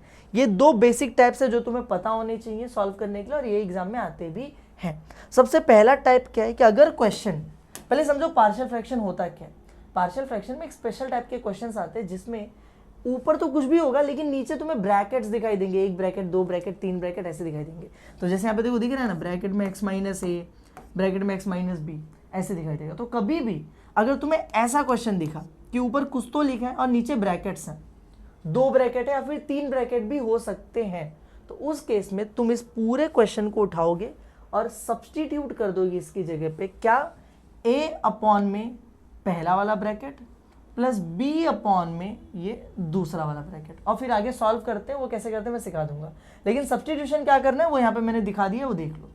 अगर कभी ऐसा हुआ, अगर यहाँ पे 3 ब्रैकेट आए 1 2 3, तो a अपॉन में पहला ब्रैकेट प्लस b अपॉन में दूसरा ब्रैकेट प्लस c अपॉन में तीसरा ब्रैकेट, चौथा आ गया तो प्लस d अपॉन में चौथा ब्रैकेट, ऐसा होता नहीं है, 3 ही आता है, तो वो तुम लोग याद कर लो, ठीक है। यहाँ पर अगर डिनोमिनेटर थोड़ा सा अलग होता है कि 2 ही ब्रैकेट आया पर एक ब्रैकेट में कुछ नहीं है और एक ब्रैकेट में ऊपर स्क्वायर लगा हुआ है, ये एक अलग टाइप का क्वेश्चन हो जाता है। यहाँ पे कहीं पे भी स्क्वायर नहीं था, अगर स्क्वायर लगा हुआ आया तो तुम क्या करोगे, a अपॉन में वो वाला ब्रैकेट जिस पे स्क्वायर था बट बिना स्क्वायर के, तो x माइनस ए का स्क्वायर था तो a के अपॉन में x माइनस ए लिखा बट बिना स्क्वायर का। फिर b के अपॉन में वही स्क्वायर वाला ब्रैकेट इस बार स्क्वायर के साथ, और c के अपॉन में दूसरा वाला ब्रैकेट। समझे, ये जो स्क्वायर वाला है 2 बार आएगा, एक बार a के नीचे आएगा बिना स्क्वायर के, एक बार b के साथ आएगा स्क्वायर के साथ, और c के साथ आ जाएगा दूसरा वाला ब्रैकेट, ठीक है। ये सब्स्टिट्यूशंस है जो हम लोग सॉल्व करने में यूज करेंगे, तुम लोग देखो अभी कैसे करते हैं तो तुम्हें समझ में आएगा। फर्स्ट क्वेश्चन देखो, लेट, सेकेंड वाला जो लिखा हुआ है ना, i is equals to integration 2x plus 1 ऊपर दिया है, और न्यूमरेटर पे ध्यान मत देना, न्यूमरेटर देखने की जरूरत नहीं, डिनोमिनेटर से बस लेना देना। तो क्या लिखा हुआ है, x प्लस 1 x माइनस 4। यहाँ पे जनरली नीचे तुम्हें 2 ब्रैकेट्स दिख रहे होंगे, पर ये जो एक्स्ट्रा x है ये भी तो एक ब्रैकेट ही है, भले वो 2 टर्म 3 टर्म नहीं, एक ही टर्म है, लेकिन है तो एक ब्रैकेट ही। तो हमें नीचे 3 ब्रैकेट्स दिख रहे हैं, तो हम क्या करेंगे, लिखेंगे लेट, पूरा का पूरा क्वेश्चन लिखो, 2x प्लस 1 अपॉन में x प्लस 1 और x माइनस 4, और पुट कर दो is equals to a upon में पहला bracket which is x plus b upon में दूसरा bracket which is x plus 1 plus c upon में तीसरा bracket which is x minus 4। ये पुट कर दिया तुमने। अब इसको सॉल्व करो, a b और c की वैल्यू निकालो। अब वो कैसे निकलती है ध्यान से सुनना। ये पूरा जो डिनोमिनेटर यहाँ पे डिवाइड हो रहा है, अगर इसको मैं उस साइड भेज दूँ तो जाके क्या हो जाएगा, मल्टीप्लाई। तो मेरे पास बचेगा यहाँ पर 2x + 1, डिनोमिनेटर तो पूरा वहाँ पे जाके मल्टीप्लाई हो गया, ठीक है। a, अब ध्यान से सुनना, वहाँ पे a/x लिखा हुआ है, उसमें आया मल्टीप्लाई हो गया ये पूरा, क्या, x + 1 x - 4 ऐसे हो गया। तो जब ऐसा होगा तो सिंपल हो क्या जाएगा कि क्योंकि x डिनोमिनेटर में भी था तो ये कट जाएंगे, और मेरे पास बचेगा सिर्फ ये दोनों x के साथ, a के साथ। तो मेरे पास बचा x + 1 और x - 4, ये दोनों मल्टीप्लाई में बच गए, x और x कट गया। सेम ऐसे ही जब तुम b के पास जाओगे तो तीनों b में मल्टीप्लाई हुए, पर x + 1 और x + 1 कट गया, तो बचा क्या, सिर्फ x और x - 4, x और x - 4 बच गया। c के साथ तीनों आए लेकिन x - 4 कट गया, तो बचा क्या, सिर्फ x और x + 1। समझा तुम लोगों को? जो डिनोमिनेटर वाला पार्ट है वो ये जैसी मल्टीप्लाई होते हैं वो कैंसिल आउट हो जाता है, जो दो बच जाते हैं हम लोग यहाँ पे क्या कर दे रहे हैं, लिख दे रहे हैं। अब ए बी सी कैसे निकलेगा सर जी, तो ध्यान से सुनना, बहुत ही एकदम क्या बोलेंगे उसको, ब्रिलियंट वे हमारे पास ए बी सी निकालने का। हम ऐसा मानते हैं कि अगर मुझे ए की वैल्यू निकालनी है तो मुझे बी और सी को रास्ते से हटाना पड़ेगा। अगर मैं चाहता हूँ ए की वैल्यू निकले, ए की वैल्यू होनी चाहिए, तो बी और सी को रास्ते से निकालना पड़ेगा, हटाना पड़ेगा। वो कैसे करेंगे हम लोग बी और सी को 0 बना देंगे। तो 0 कैसे बनेगा बी और सी, तो हम लोग देखेंगे कि पहले देखेंगे बी और सी की कॉमन कमजोरियां क्या है। तो मुझे दिख रहा है बी के पास भी x है और सी के पास भी x है, ये वो चीज़ है जो दोनों में कॉमन है, वो ब्रैकेट है जो दोनों में कॉमन है। तो हम लोग लिख देंगे पुट, यहाँ पे लिखो टू फाइंड ए। हम लोग ये सब क्यों कर रहे हैं, क्योंकि हमें ए की वैल्यू चाहिए। पुट, क्या कॉमन था, x = 0, उसको क्या पुट कर दोगे, 0। अब पूरे इक्वेशन को सॉल्व करो x को 0 रख के, तो क्या हो जाएगा, दिस इज 2, x की जगह पे 0 + 1 = a 0 + 1 ब्रैकेट में 0 - 4 प्लस b x की जगह पे 0 x - 4 यानी 0 - 4 प्लस c x की जगह पे 0 x + 1 यानी 0 + 1। सिंपल हमारा काम हो गया। तो हमें दिखाई दिया 2 0 होता है, तो 1 बचा सिर्फ। यहाँ पर a 0 + 1 इज 1, 0 - 4 -4, b × 0 0 गायब, c × 0 0 गायब, b और c पूरे क्या हो गए, गायब हो गए। तो हमारे पास बचा सिर्फ a। तो 1 = a 1 = a 4 = 4a, तो -4a वहाँ पे बचा। -4 को इधर ले लो तो यहाँ पे आके डिवाइड हो जाएगा। तो a की वैल्यू मिल गई हम लोगों को -1/4। लो, a की वैल्यू हमारे पास तैयार है। सेम वे में हम लोग b की वैल्यू निकालेंगे, सेम वे में हम लोग c की वैल्यू निकालेंगे। तो अब हम लोग लिखते हैं टू फाइंड b। थोड़ा सा ऊपर चलते हैं, नीचे इसको बस इतना, हाँ बस काम हो गया। लिखते हैं टू फाइंड b पुट। अब किसको 0 रखेंगे, तो b की वैल्यू चाहिए तो a और c को 0 बनाना पड़ेगा। तो मुझे दिख रहा है a में और c में क्या कॉमन है, x + 1। देखो ना, x + 1 इधर पे भी है, x + 1 इधर पे भी है। तो अब हम लोग लिखेंगे पुट x + 1 = 0, इसको 0 पुट कर देंगे। लेकिन x + 1 को 0 पुट किया तो इसमें से x की वैल्यू तो मिली नहीं, तो निकाल लो ना, +1 को उधर भेज दो, -1। तो 0 पुट करने पे अगर डायरेक्टली x की वैल्यू नहीं मिल रही है तो सॉल्व करके निकालो। तो x की वैल्यू कितनी आ गई, -1। तो अब सब में x की जगह -1 पुट कर दो। तो अब ये हो जाएगा 2, x की जगह -1 + 1 = a ब्रैकेट में -1 + 1, फिर ब्रैकेट में x - 4 यानी -1 - 4, फिर प्लस b में क्या आ जाएगा, x की जगह -1, यहाँ पे -1 - 4 प्लस c -1 और दूसरे ब्रैकेट में -1 + 1। सिंपल हमारा काम हो गया। अब इसको थोड़ा सा सॉल्व कर दो बस। तो मुझे दिखाई दे रहा है 2 1 = 2 और माइनस है तो -2। यहाँ पे a एज इट इज, लेकिन रुको, -1 + 1 कट गया, 0 हो गया, 0 × a 0, तो a गायब हो गया। हम चाहते थे जो वो हो गया। तो b बचा, b -1 है b के साथ में, और जो दूसरा वाला ब्रैकेट है वो हो जाएगा -1 - 4 -5, सिंपल। और c के साथ ये दोनों आए, कैंसिल आउट होकर 0 हो गया, c भी वहाँ से गायब हो गया। तो अब मेरे पास बचता है, इसको सॉल्व करके -1 = 5 1 = 5 माइनस माइनस प्लस, तो 5b। 5 को इधर ले लो तो b की वैल्यू आ गई -1/5। सिंपल। सेम वे में we will find now c। तो c की वैल्यू निकालने के लिए हम लोग देखते हैं a और b को 0 करना पड़ेगा। तो a और b में क्या कॉमन है? x -4। तो put x -4 is equals to 0।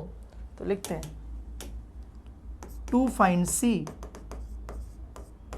Put x -4 is equals to 0। x की वैल्यू तो मिल नहीं रही है तो -4 को वहाँ पे भेज दो, मतलब x की जगह 4 डालना है। तो लिखो यहाँ पे था 2x, तो 2x की जगह कितना आ गया 4 + 1। यहाँ पे क्या था? a था। a के साथ क्या था हमारे पास? a के साथ इट वाज x + 1 और x -4। तो यहाँ पर आ जाएगा x + 1 यानी 4 + 1 और 4 - 4 प्लस b के साथ क्या था हमारे पास? x था एक यानी कि 4 था और एक था x -4 यानी कि 4 - 4 प्लस c के साथ हमारे पास एक x था यानी 4 था और एक x + 1 था यानी 4 + 1 था। सिंपल हमारा काम हो गया। तो यहाँ पे हो जाएगा 2 4 = 8 + 1 9। a में देखो कैंसल, a गायब, कैंसल b गायब, बचा सिर्फ c के एक ब्रैकेट में 4 है, दूसरा 4 + 1 कितना हो गया 5। तो this is 9 is equals to 4 5 20c। 20 को इधर भेज दो तो 9/20 is equals to c। This is our value of c 9/20। समझ में आ गया तुम लोगों को? अब बस ये तीनों वैल्यूज हम लोगों को क्या कर देनी है? पुट कर देनी है यहाँ पर। अब कैसे पुट करेंगे मैं समझाता हूँ। हमें जो क्वेश्चन है इसको दोबारा से लिखेंगे, पर इस बार ये पूरा जो पार्ट था क्वेश्चन का वो तो यही था। तो इस बार हम लोग इसको हटा के ये लिखेंगे क्वेश्चन में a/x b/x + 1 c/x -4। तो हम लोग चलते हैं, ठीक है। यहाँ पे लिखते हैं now I is equals to integration a/x dx plus b/x + 1 dx plus c/x -4 dx। हो गया हमारा काम। चलो a की वैल्यू, b की वैल्यू, c की वैल्यू लास्ट में भी पुट कर सकते हैं, अभी भी कर सकते हैं, हमारी मर्जी, हम लास्ट में कर देंगे, ठीक है।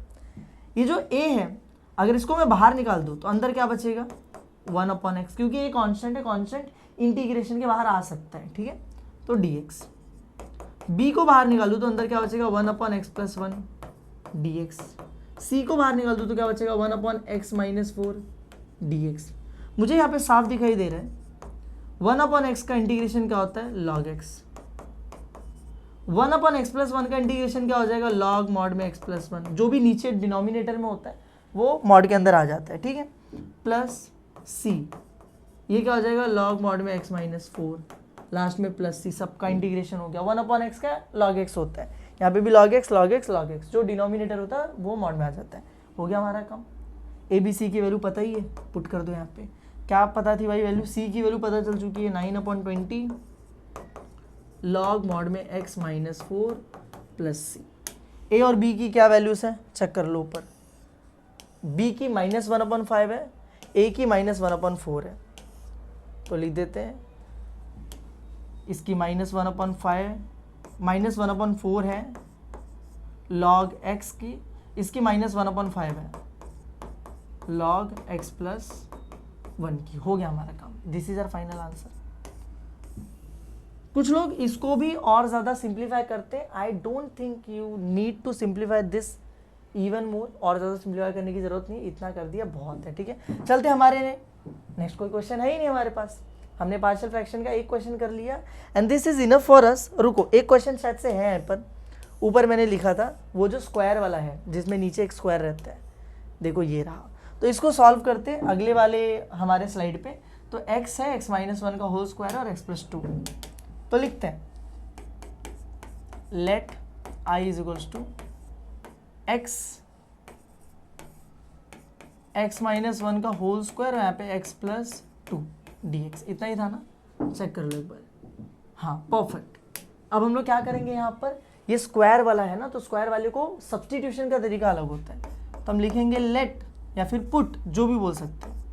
तो पुट पूरा क्वेश्चन लिखा x/में x -1 का होल स्क्वायर x + 2। a के अपॉन में स्क्वायर वाला ब्रैकेट आएगा बट बिना स्क्वायर का। तो x -1 एज इट इज आ जाएगा। b के अपॉन में स्क्वायर वाला टर्म आएगा स्क्वायर के साथ जो आ गया, और c के अपॉन में आ जाएगा जो बचा हुआ है यानी कि x+2। ठीक है, इतना हमने ऑलरेडी देख लिया था। ये सब्सटीट्यूशन याद होना चाहिए तुम्हें। अब ABC की वैल्यू निकालनी है, तो पहले ये पूरा डिनोमिनेटर वहाँ पे भेजो, मल्टीप्लाई हो जाएगा। तो x इज टू a के साथ जब गया पूरा मल्टीप्लाई होने के लिए, तो ध्यान से देखो a के अपॉन में था x-1 और मल्टीप्लाई होने आया पूरा x-1 का होल स्क्वायर और x+2। तो साफ दिखाई दे रहा है कि ये जो x-1 है ये इसके साथ कट जाएगा, लेकिन ये स्क्वायर था तो एक x-1 का ब्रैकेट अभी भी बचेगा, एक x-1 का ब्रैकेट बचेगा और एक x+2 हो गया यहाँ पे। ठीक है, हमारा काम हो गया a वाला। अब b वाला देख लेते हैं। तो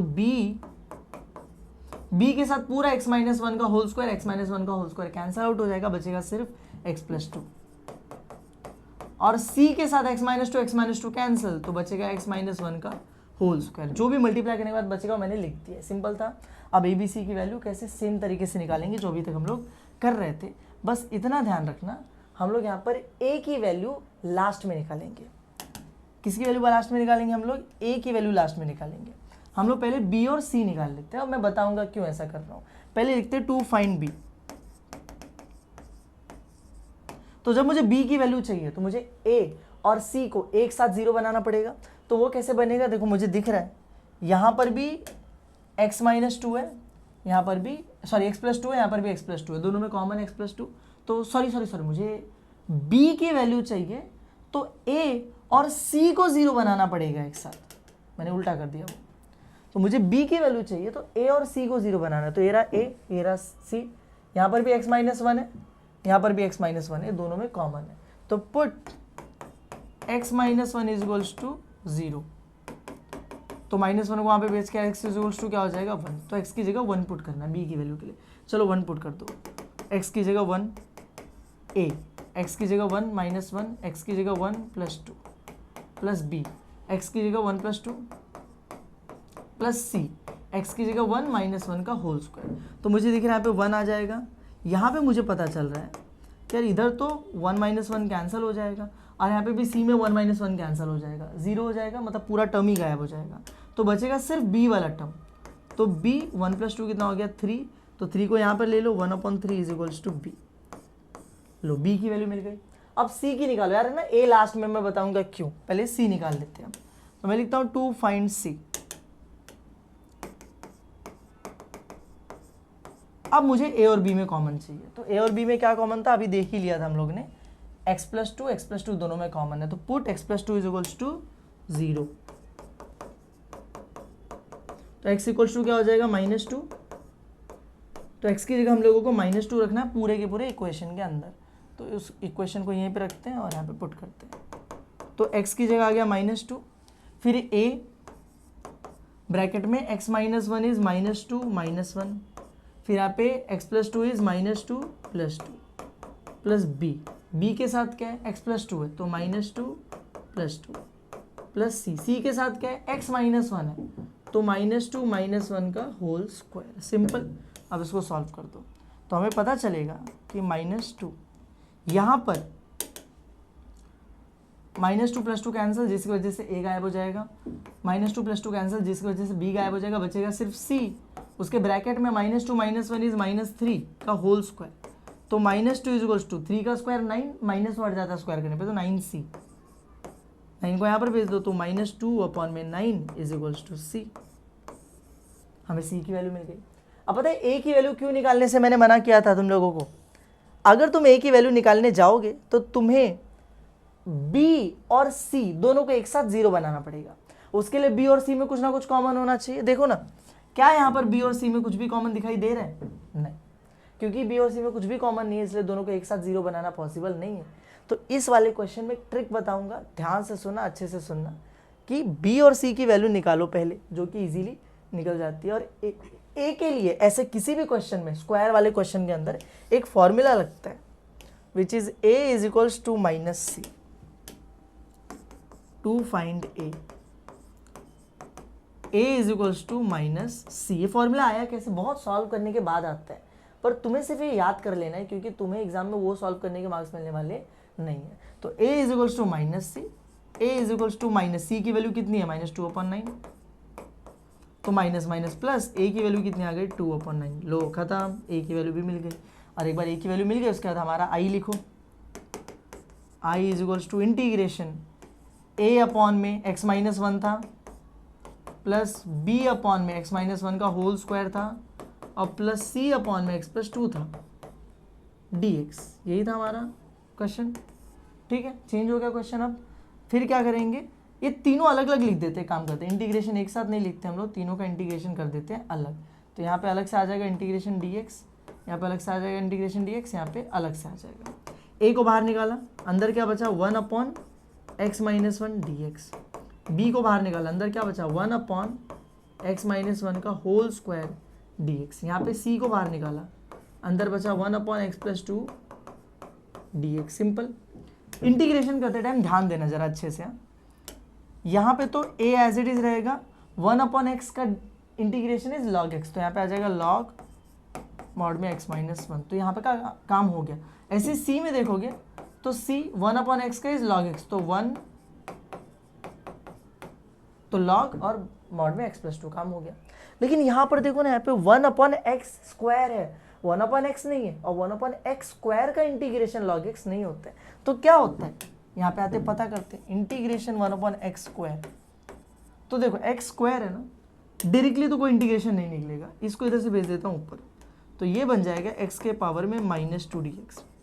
अब xn का फॉर्मूला लगेगा, तो xn का फॉर्मूला इज n+1 अपॉन में भी n+1। इसको सॉल्व करूँ तो x के पावर में हो जाएगा -1 अपॉन में भी कितना आ जाएगा -1।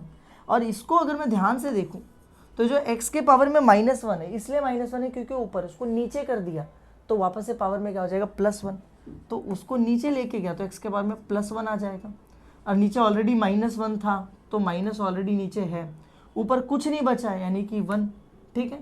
अब तुम लोग खुद सोचो, ऊपर 1 ठीक है, माइनस ठीक है, x के पावर में 1 लिखने की जरूरत है क्या, नहीं। तो x, तो integration of 1/x² is -1/x।